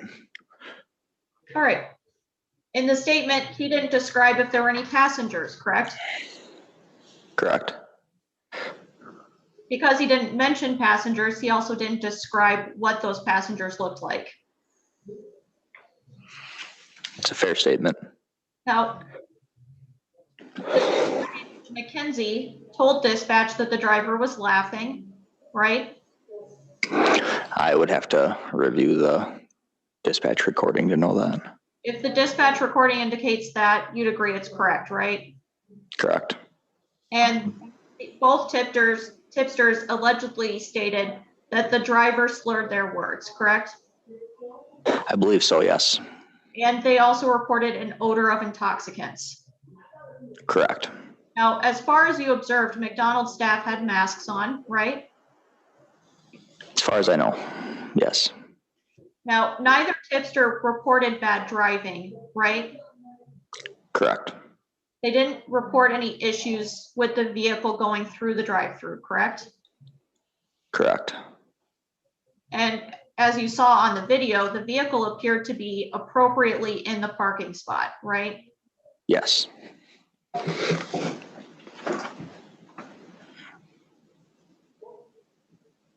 Now, Mr. Edwards also noted the slurred speech when the order was placed, correct?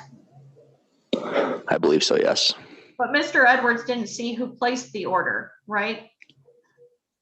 I guess I'm not sure how their systems work, if they have cameras or not. As far as you know, he didn't see anyone because he didn't tell you if he saw the person who placed the order, right? He did not tell me, correct? So it's fair to say that the voice that placed the order may not be Miss Bauer, correct? It's a possibility. Now, you or your backup officer requested security footage from McDonald's, correct? Yes, we did. McDonald's never provided you a copy of the security footage. That is correct.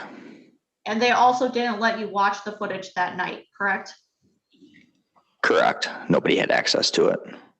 Now, as we saw in the video, you arrived on scene, correct? Yes. You observed a red SUV parked in the drive-through. Yes. There were a number of vehicles that came and went through that drive-through while you were on scene, right? Yes. You contacted the vehicle, right? Yes. You immediately asked about alcohol consumption. Yes. No. You didn't ask the woman in the driver's seat for her identification, right? Correct. You didn't ask for her identification until she stepped out of the vehicle, right? Yes. There were passengers in her vehicle. Correct. You didn't ask any of them for their identification, right? Correct. You didn't ask any of them for their names, correct? Not that I recall. You didn't write any of their names in the reports because you didn't know who they were. Right? Correct. Correct. No. You noted a strong odor of intoxicants from the vehicle, correct? Yes. Now, you were wearing a mask during your contact due to COVID precautions, correct? Yes.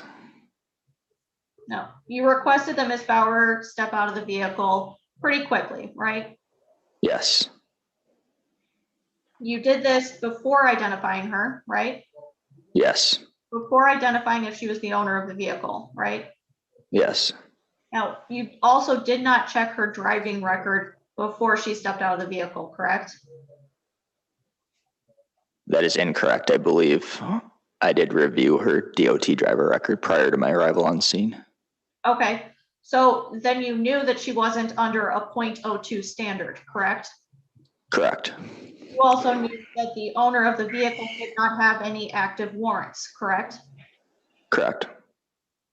No, Ms. Bauer didn't have any issues getting out of her vehicle, correct? Not that I noted, correct. She unbuckled appropriately, right? I don't recall if she had a seatbelt on or not. As far as you can remember, you didn't notice any issues with the seatbelt, right? Correct. Ms. Bauer didn't climb out of the vehicle, right? What was that? Sorry, you cut out a little bit there. She did not climb out of the vehicle, correct? As far as like out the window? Or as you were trained, climbing out of the vehicle is like holding on to the door frames. She wasn't holding on to the door frames to get out of the vehicle. Correct. Yep. She stepped out normally, right? Yes. She followed your instructions on where to stand, right? After some redirection, yes. Because she was confused on what you wanted her to do, right? Correct. She appropriately communicated that with you, right? Yes. She wasn't swaying while she walked, right? Not that I recall. She wasn't stumbling, right? Correct. She was neat, groomed, right? Do you say neatly groomed? Yes, she was clean in her appearance. Correct. You noted that Miss Bauer had slurred speech, right? Yes. You're not familiar with her speech patterns, correct? Correct. You haven't spoken to her before that, right? Not to my knowledge. And you haven't spoken to her since then, right? Correct. She cooperated with you during that encounter, right? Yes. Now, as we see on the video, you asked her to complete the tasks in the McDonald's parking lot, right? Yes, I did. This was parallel to the drive-through, correct? Yes. You didn't give her the option of going to the police station, did you? No. You didn't ask her to go to a less busy parking lot, correct? Correct. Now, the first task you asked her to complete was the HGN, right? Correct. Now, as you stated, you noted 6 out of 6 clues. Yes. Now, you had her face the street during this task, right? I believe so, yes. She was also parallel to the drive-through, as we've already stated, right? Yes. There was traffic in front of her, correct? Correct. There was traffic to her side, right? Correct. Now, she also told you that she has astigmatism, right? Correct. Astigmatism is a natural nystagmus, correct? I'm not a doctor. I can't speak to that. You weren't trained that there are physical conditions that could cause nystagmus? Yes. Okay, and some of those are medical conditions like astigmatism, correct? I would have to review the manual to identify that. But if it's in the manual, you'd agree that the manual told you that that's a natural nystagmus, right? Yes, if it's in the manual, it's correct. Okay. Now, the manual also told you about optokinetic nystagmus, right? I would assume so, yes. Okay, and that's when the eye watches something like strobe lights or traffic, correct? Sounds correct. And that could create an artificial nystagmus, right? Possible. Now, I know the audio was poor in the courtroom, but on your video, there are people yelling in the drive-through as well, right? I didn't recall that, but it's certainly a possibility. Okay. If it sounds like there's people yelling in the drive-through, the video is probably correct, right? Yes. Now, you didn't tell anyone yelling on scene to stop yelling at her, right? Correct. You didn't ask anyone to stop what they were doing when they were distracting her, right? Correct. Now, the second task was the walk and turn, correct? Yes. You asked her to step closer to the drive-through, correct? Yes. Now, people were still yelling from the drive-through during this, correct? Correct. And I know you already stated you didn't notice her shoes, but if her shoes were heeled, you wouldn't dispute that, right? I don't recall. It's very possible. Okay, and you didn't ask if she wanted to take off her shoes, correct? No, I did not. All right, thank you, Your Honor. No further questions.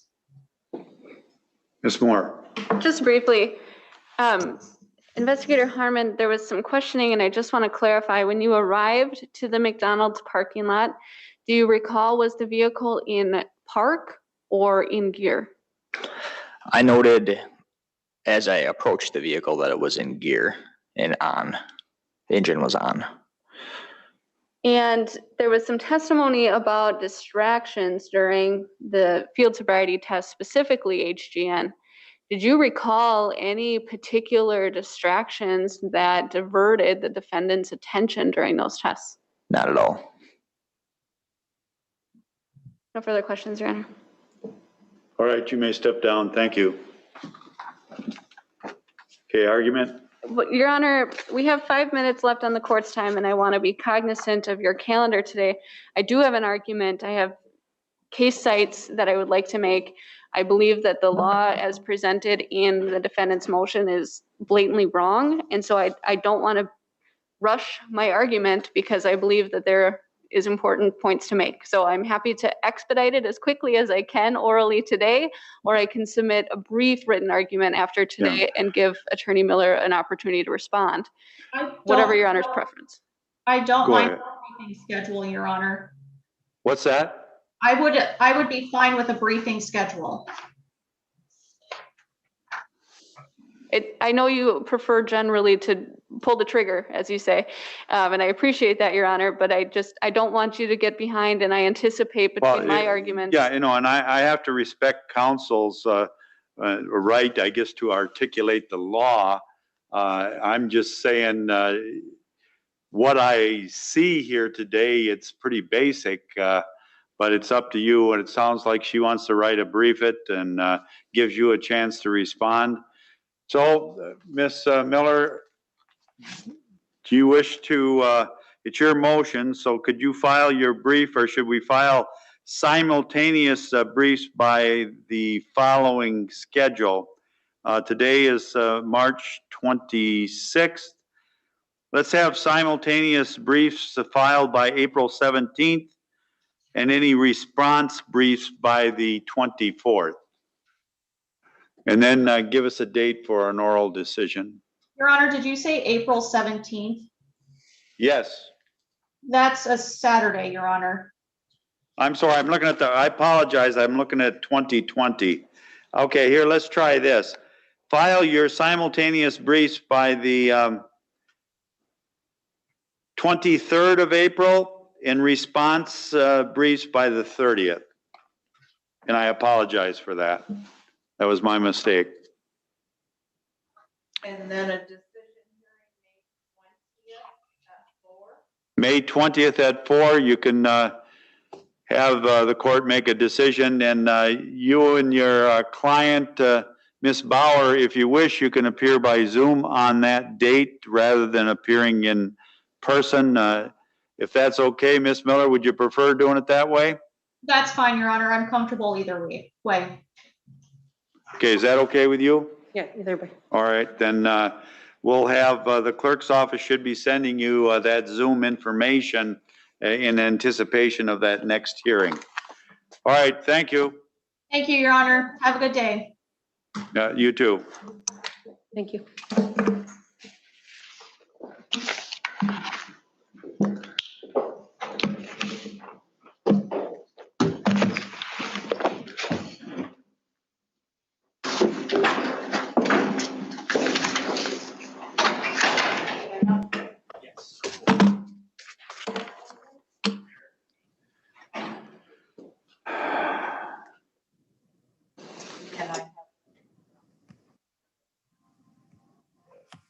Okay.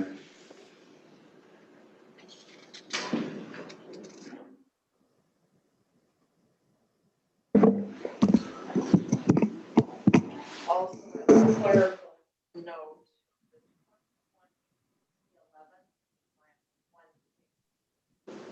Just so you're aware.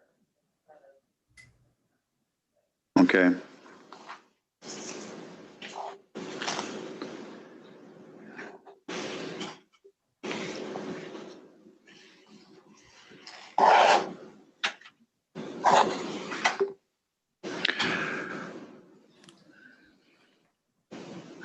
Mr. Malowski, good afternoon. Good afternoon, Judge.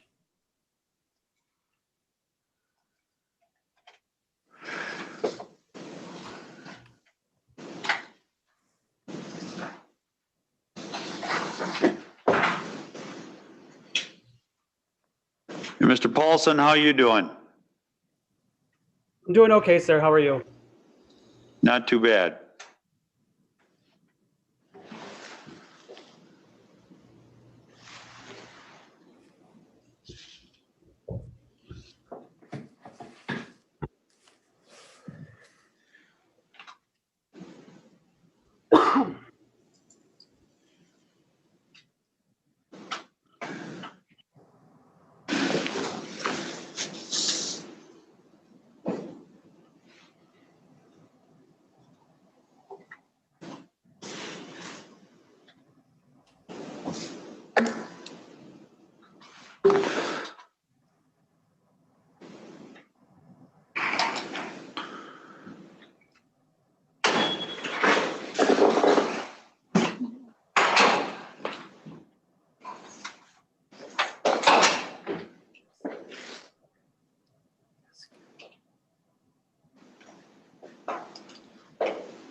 All right, this is State of Wisconsin versus Nicholas Paulson. This is 18 TR 8068, 8069. We also have 20 TR 1735 and 21 CT 11. Note the appearance for the record. Luke Aris for the state of Wisconsin. The defendant appears by Zoom, video, and audio, and by attorney Dennis Malowski, who also appears by Zoom, video, and audio. Your Honor, my understanding is we're here today for sentencing on the two 2018 cases, and then we're looking to do an initial appearance on the OWI second case, and then perhaps do a plea and sentencing on that case as well. Is that a correct statement, Mr. Malowski? It is, Judge. Okay, with regard to sentencing on 18 TR 8068 and 18 TR 8069, Mr. Aris.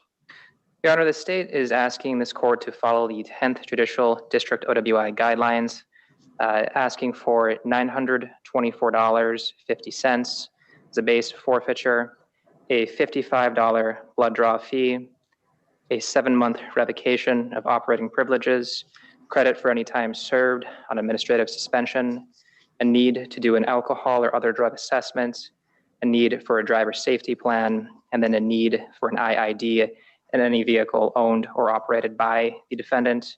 The blood test in this case was a 0.174, so that is appropriate for the guidelines. This case did go to a jury trial. Thank you, Your Honor.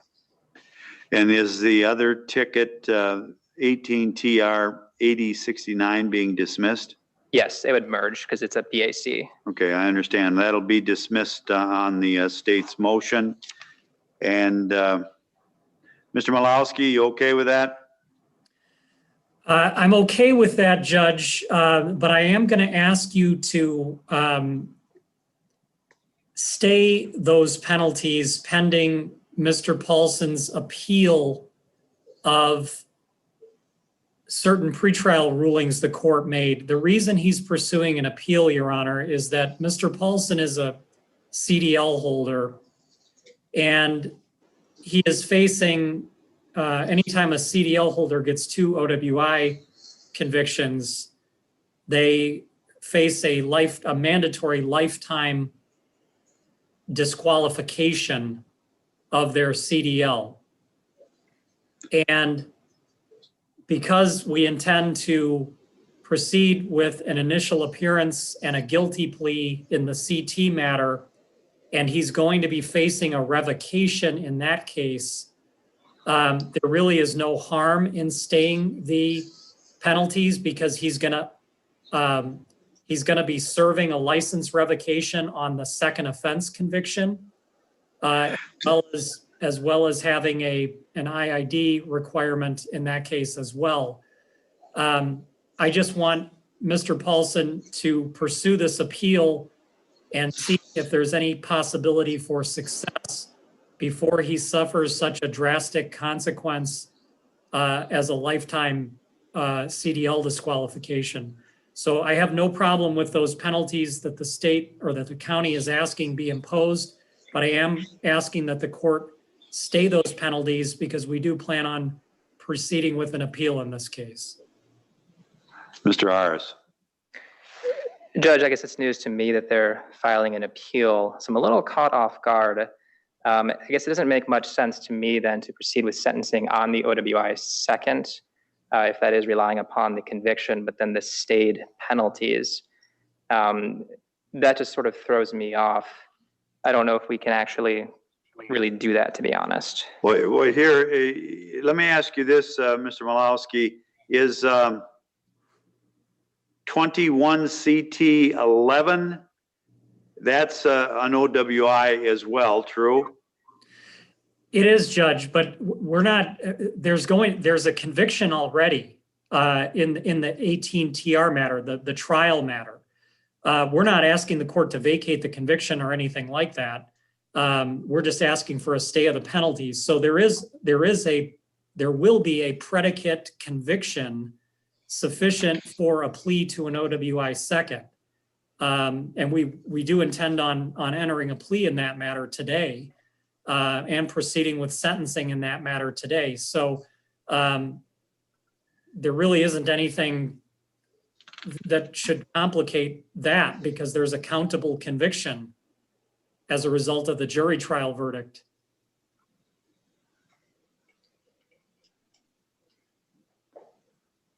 Just give me a second, Judge. I'm just checking with my office. I, again, was not expecting Sure. this. If you wish, you can go, is Mr. Mackey in or something? You could check with him quick.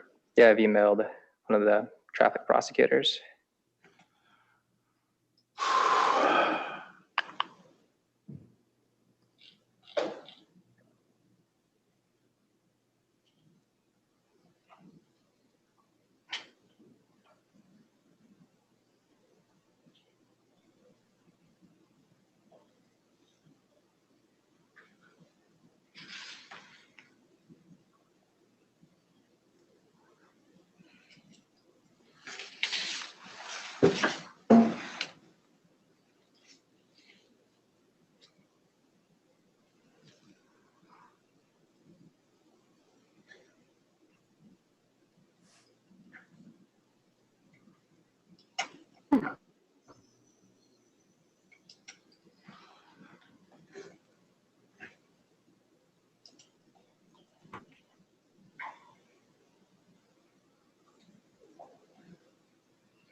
Okay, I believe this one, just some house cleaning while we're waiting for Mr. Aris.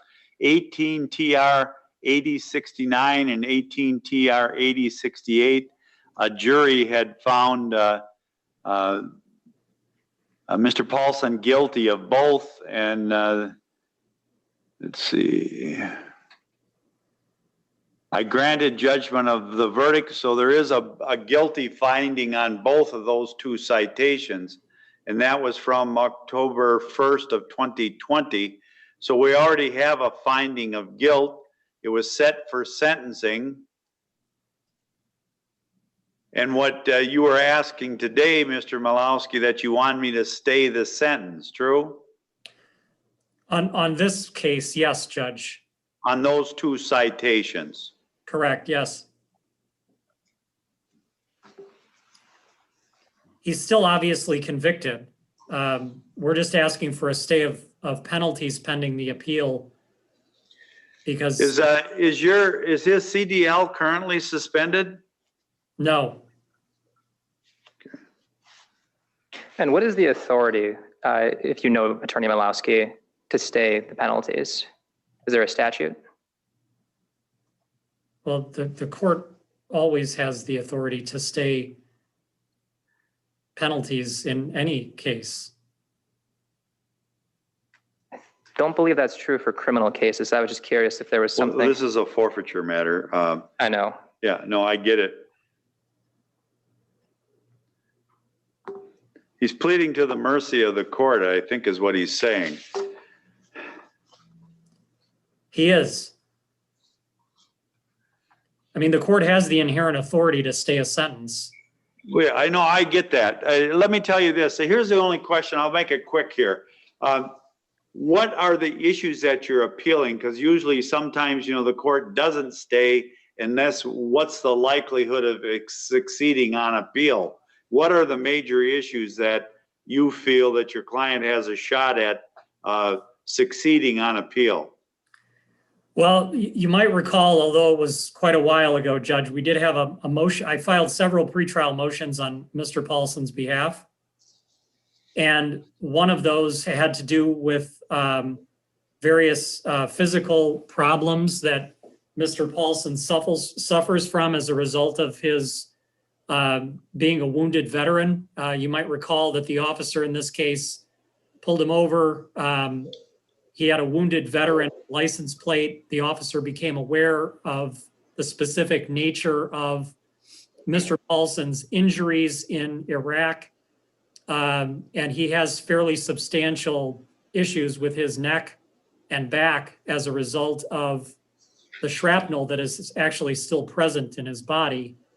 And despite being made aware of those, issues, the officer proceeded to have Mr. Paulson perform the standard field sobriety test, the standard test that anyone would do.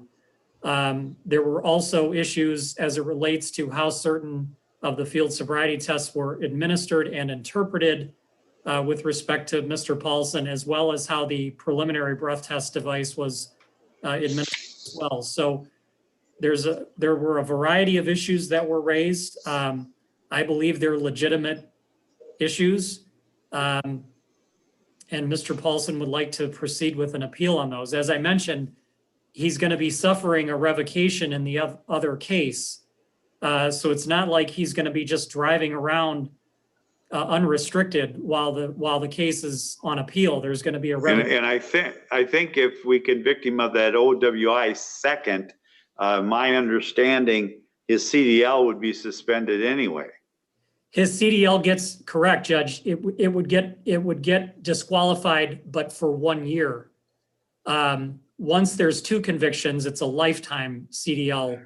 Yeah, I'm going to grant the stay of the sentencing, even though it was set for sentencing today, and I'll find a good cause to do so based on statements of counsel, Mr. Malowski.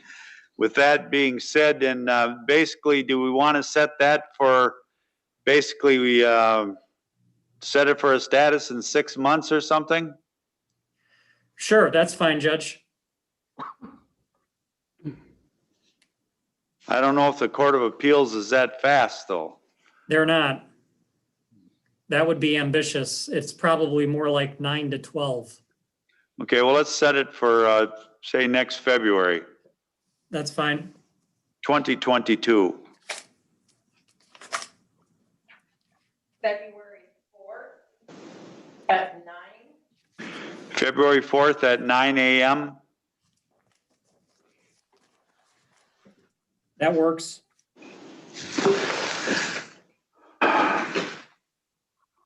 Okay, with that being said, I'm going to take his plea in 21 CT 11. And Judge, I'm sorry, just real quickly going back, has the defense filed an appeal yet in this case?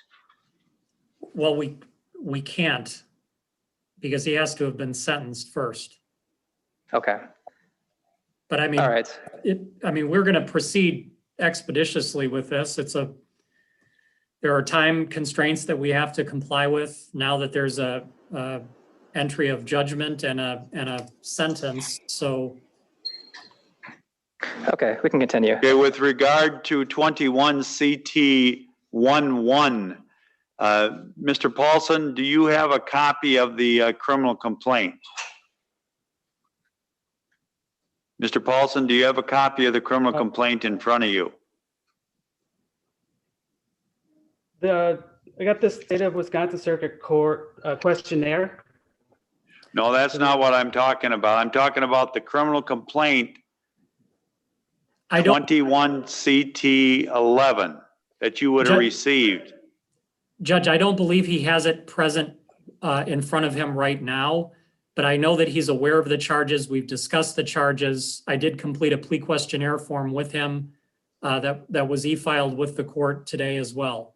Although it was, I believe, filed in an incorrect case. Oh, you folks, come on, help me out here. I'm sorry. It was filed in,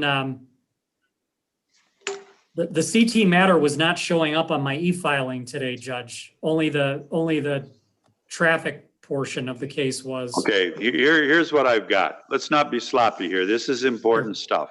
And I want Mr. Paulson to make sure that he's got the criminal complaint in front of him. And I don't see that the plea questionnaire and waiver rights form hasn't been e-filed with me, where it at least has been pulled over.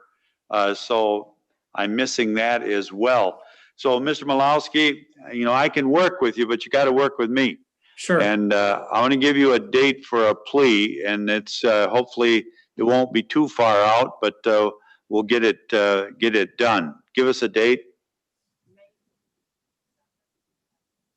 May 27th at 4.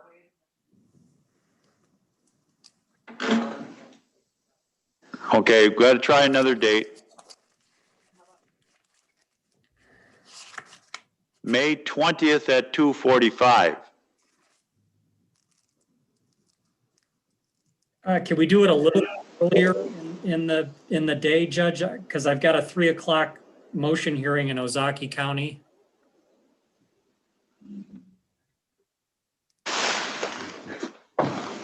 I can do 10 o'clock.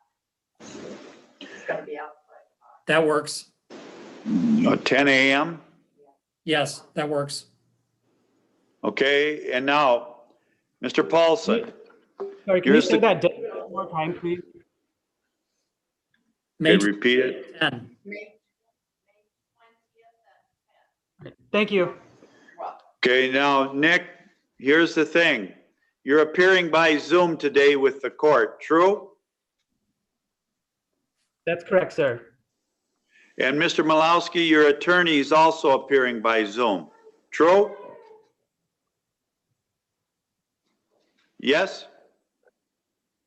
Yes, sir. Okay, now here's the question I've got. You have a right to be in court in person when you plea to a criminal OWI. You have a right to be in court in person with your attorney if you choose to do so. And the question gets to be, are you okay with the court taking your plea by Zoom rather than having you come up to Menominee here and appear in court in person? Are you okay having the court take your plea with you appearing by Zoom and your attorney appearing by Zoom, and you're not being in court in person with your attorney? Are you okay with the process of the court taking your plea in that manner? And are you waiving your right to have that personal appearance with your attorney in court? Yes, sir. Okay, and Mr. Malowski, did you discuss him having the court take his plea by Zoom as far as the process that the court would use? Have you discussed that with your client? Yes. And it appears that he's okay with that, so he's waived his right to have an in-court appearance with you, Mr. Malowski, when the court takes his plea. Based on that answer, I will allow Mr. Malowski, you and your client, Mr. Paulson, to appear by Zoom for that plea hearing, if that is your wish. Is that your wish, Mr. Malowski? That's fine, Judge, yes. And Mr. Paulson, is that what you desire as well? Yes, sir. Okay.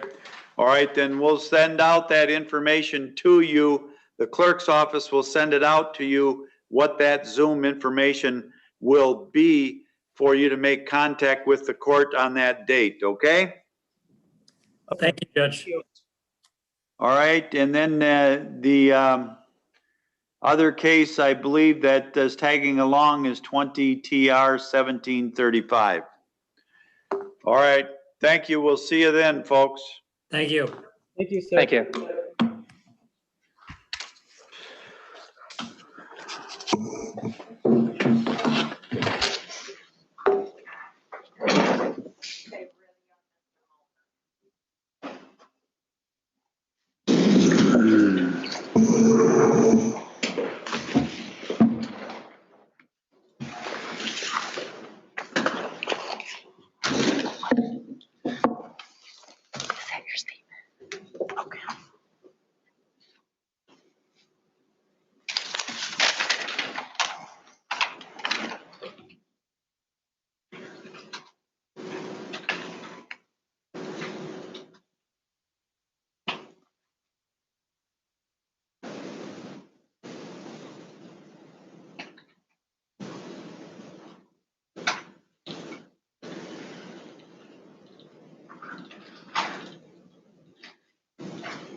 right, State of Wisconsin versus Anthony Molnar. This is 18 CF 119. Note the appearances. District Attorney Andrea Nodoff appears on behalf of the state. Anthony Molnar appears in person with his attorney Shelley Tomczyk. This is here for sentencing after revocation. Are the parties ready to proceed? Yes. Yes. And Ms. Tomaszek, did you get a chance to review the revocation report and summary with Mr. Molnar? I did. Okay, go ahead, Ms. Nodoff. Your Honor, we're here for a sentencing after revocation. Mr. Molnar was convicted following a plea on March 1st of 2019 to possession with intent to deliver THC as a second and subsequent offender and as a repeater. At the time of the plea, the defendant was informed by the court that he had a significant sentence hanging over his head. The defendant had indicated he had slipped back towards old behaviors given a number of circumstances that were going on in his life, but that he had a new job and things were looking up and he was not going to give up. During his time on probation, he was supposed to complete about 36 months, and it appears 90 days of jail was stayed for use of the probation agent's discretion. I don't believe really any of that 90 days jail was used. He had 3 days credit, and then I total 82 days credit, not including today. I believe the Department of Corrections for a sentencing after revocation does not want us to count today's date. So I have 82 days credit. That's total days credit. Yes, Your Honor. Okay, thank you. And he faces on that count one with the repeaters and subsequent offender enhancer 9.5 years of confinement in the state prison system. The Department of Corrections is requesting 10 to 12 months in the Dunn County Jail. He does have a pending substantial battery pending in Dunn County. Mr. Molnar did some good things on probation. He maintained his employment. He did complete an AODA assessment, which indicated he did not need further treatment. But I guess what is concerning to the state is that this is alleged to be a violent offense that was committed. There was an issue that occurred at the bar a couple weeks later, and then he returned back and then got into the alleged substantial battery assault on another person. Mr. Molnar is 36 years old. He is certainly not new to the criminal justice system. The probation agent listed a number of prior convictions starting in 2002, which resulted in prison, 2004, which was 30 days jail, 2009, which was 15 months prison and 3 years probation, in 2012, 15 months prison, 3 years probation, 2013, 103 days to 15 months in prison and 3 years probation. So I don't know on those offenses if he actually went to prison, if those were a probation sentence that was hung over his head, but it does appear in 2015 he did serve 39 months in prison for a drug charge. And so the state believes, given Mr. Molnar's age, he's 36 years old, he's high risk. He allegedly engaged in a very violent offense that was charged as a substantial battery. He's been to prison before. This is not a new charge, that 12 months jail is appropriate. I think that this is a jail case, just given it's an I felony. But he did have 183 grams of marijuana for this case that ultimately he's being revoked on. He had multiple different containers. He had cash. He had a scale, and admitted that he had been dealing. So I think that 12 months is appropriate with the 82 days credit. Ms. Tomaszek. Your Honor, we would agree with the state that this is not a prison case. The conviction is the possession with the enhancers. Mr. Molnar informs me, and it looks like he did pretty well on probation. He did 2 out of his 3 years without violation. Obviously, the current violation is what is pending, and so Mr. Mulner does not wish to speak much regarding that. Other than that is what is alleged, and Mr. Mulner has not yet decided what he's wishing to do regarding that case. Hehowever, he informs me that since in the last few years, he's started 2 businesses regarding animal breeding. He does have a new child. His significant other is in the back here along with another support person and their baby. He informed me that he is an electrician by trade and does wish to get back into that type of employment. He's asking the court to consider his amount of time that he served on probation and consider a 4 to 6 month jail sentence. Mr. Mulner does still have the other case pending, and so he will obviously need to see what happens with that matter. He also has a letter. His significant other wrote me a letter, though I think since she's here, she can speak to it. Okay, you may do so.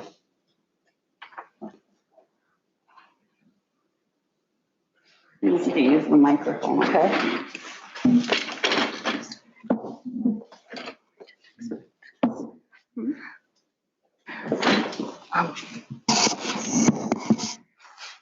So I'm actually I won't read the letter, I can just explain. We've been together, Anthony and I, for 3.5 years now. In 2018, our son passed away, so we now have our daughter, and it's really hard not having him home. And I understand that there are consequences to actions, but that's a big thing. We have snakes that we breed. We have rats and mice that we breed, and I still work full time, so it is very hard not having him home. I mean, it's been almost 3 months now that he hasn't been home, and I'm still taking care of everything on my own. So whatever we can do today, he's been very good. He's followed his probation. He hasn't gotten into any trouble besides this, so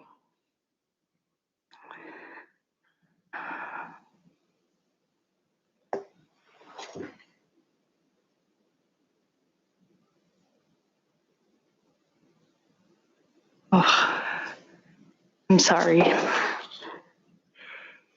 Well, here, I don't mean to change the topic, but what is this snake business? I guess I'm not real. We buy snakes and then breed them together to make different morphs to sell. Okay, so you sell snakes to others. Correct. What are these, pets or something, or what? Well, kind of. I mean, they're in our home. We have 62 snakes or 63. Okay. Not really my cup of I'm just asking the question. No, But is no. there anything else you want to share with me? I don't think so.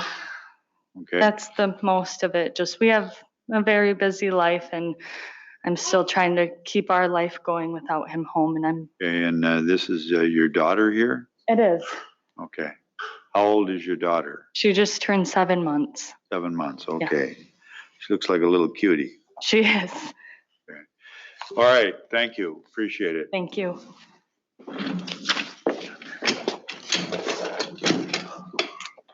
Mr. Gilbertson, anything you want to add to the, Paul Gilbertson from Probation and Pro is present in court.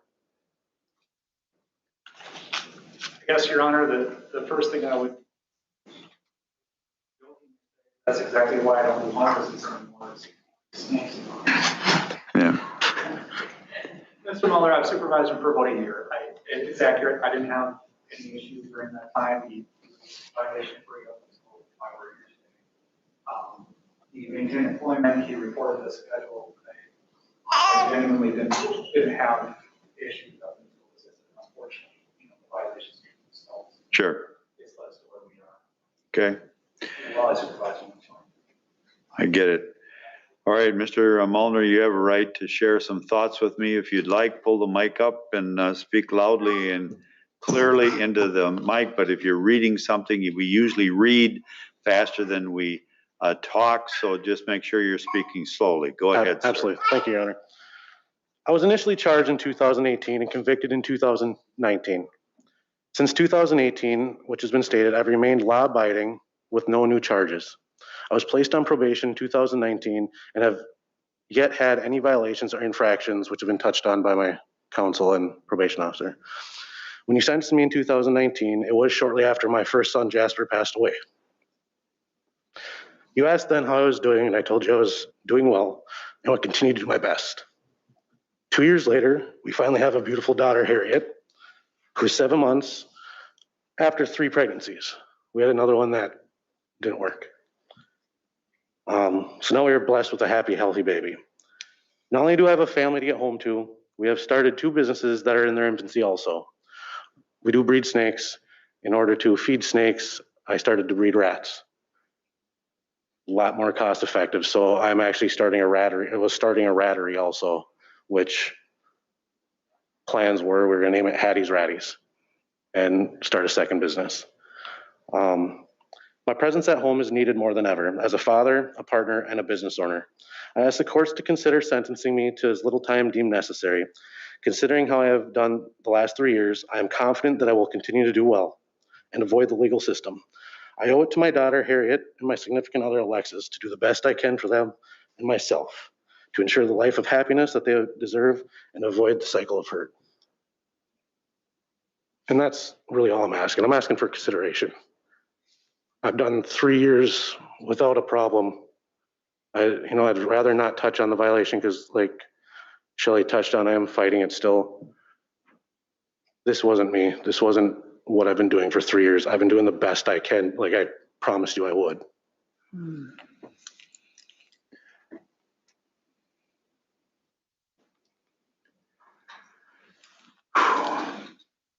Well, at least the alleged violations that lead you to sitting in front of me today suggest that, especially with a beautiful child like this, and it sounds like you have a significant other that's a very positive thing in your life as well, that there's a pretty simple solution to some of this alleged behavior is stay the heck out of bars.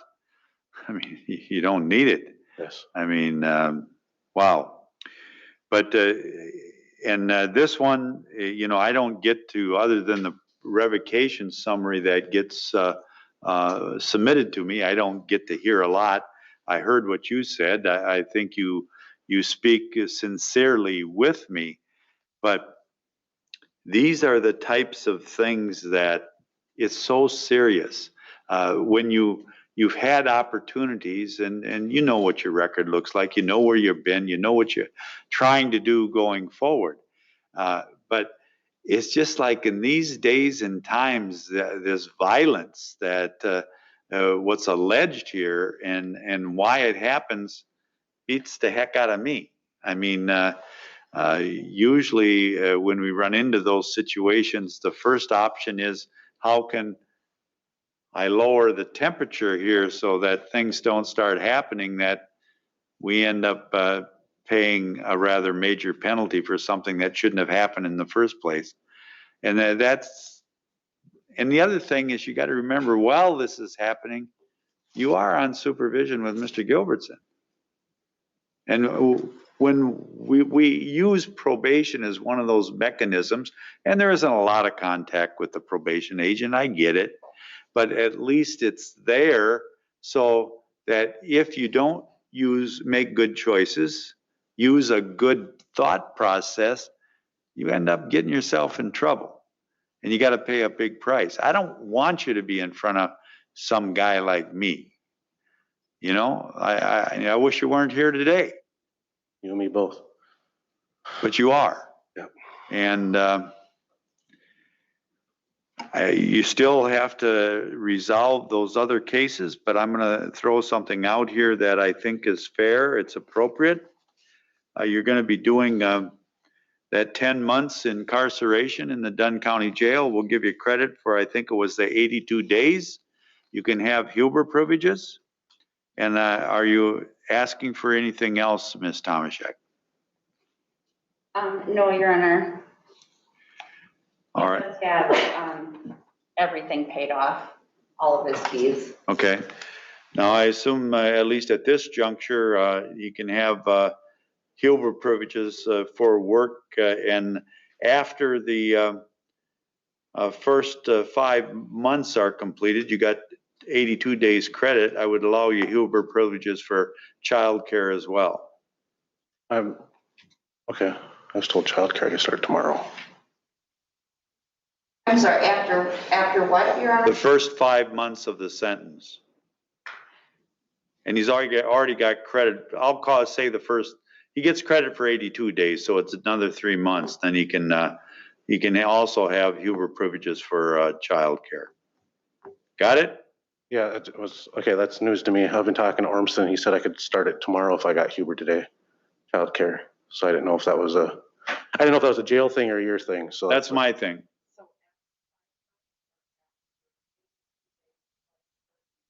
Well, it ends up for the first 3 months of his current incarceration, he doesn't get Huber privileges for childcare, but after the 3 months, he can have Huber privileges for childcare.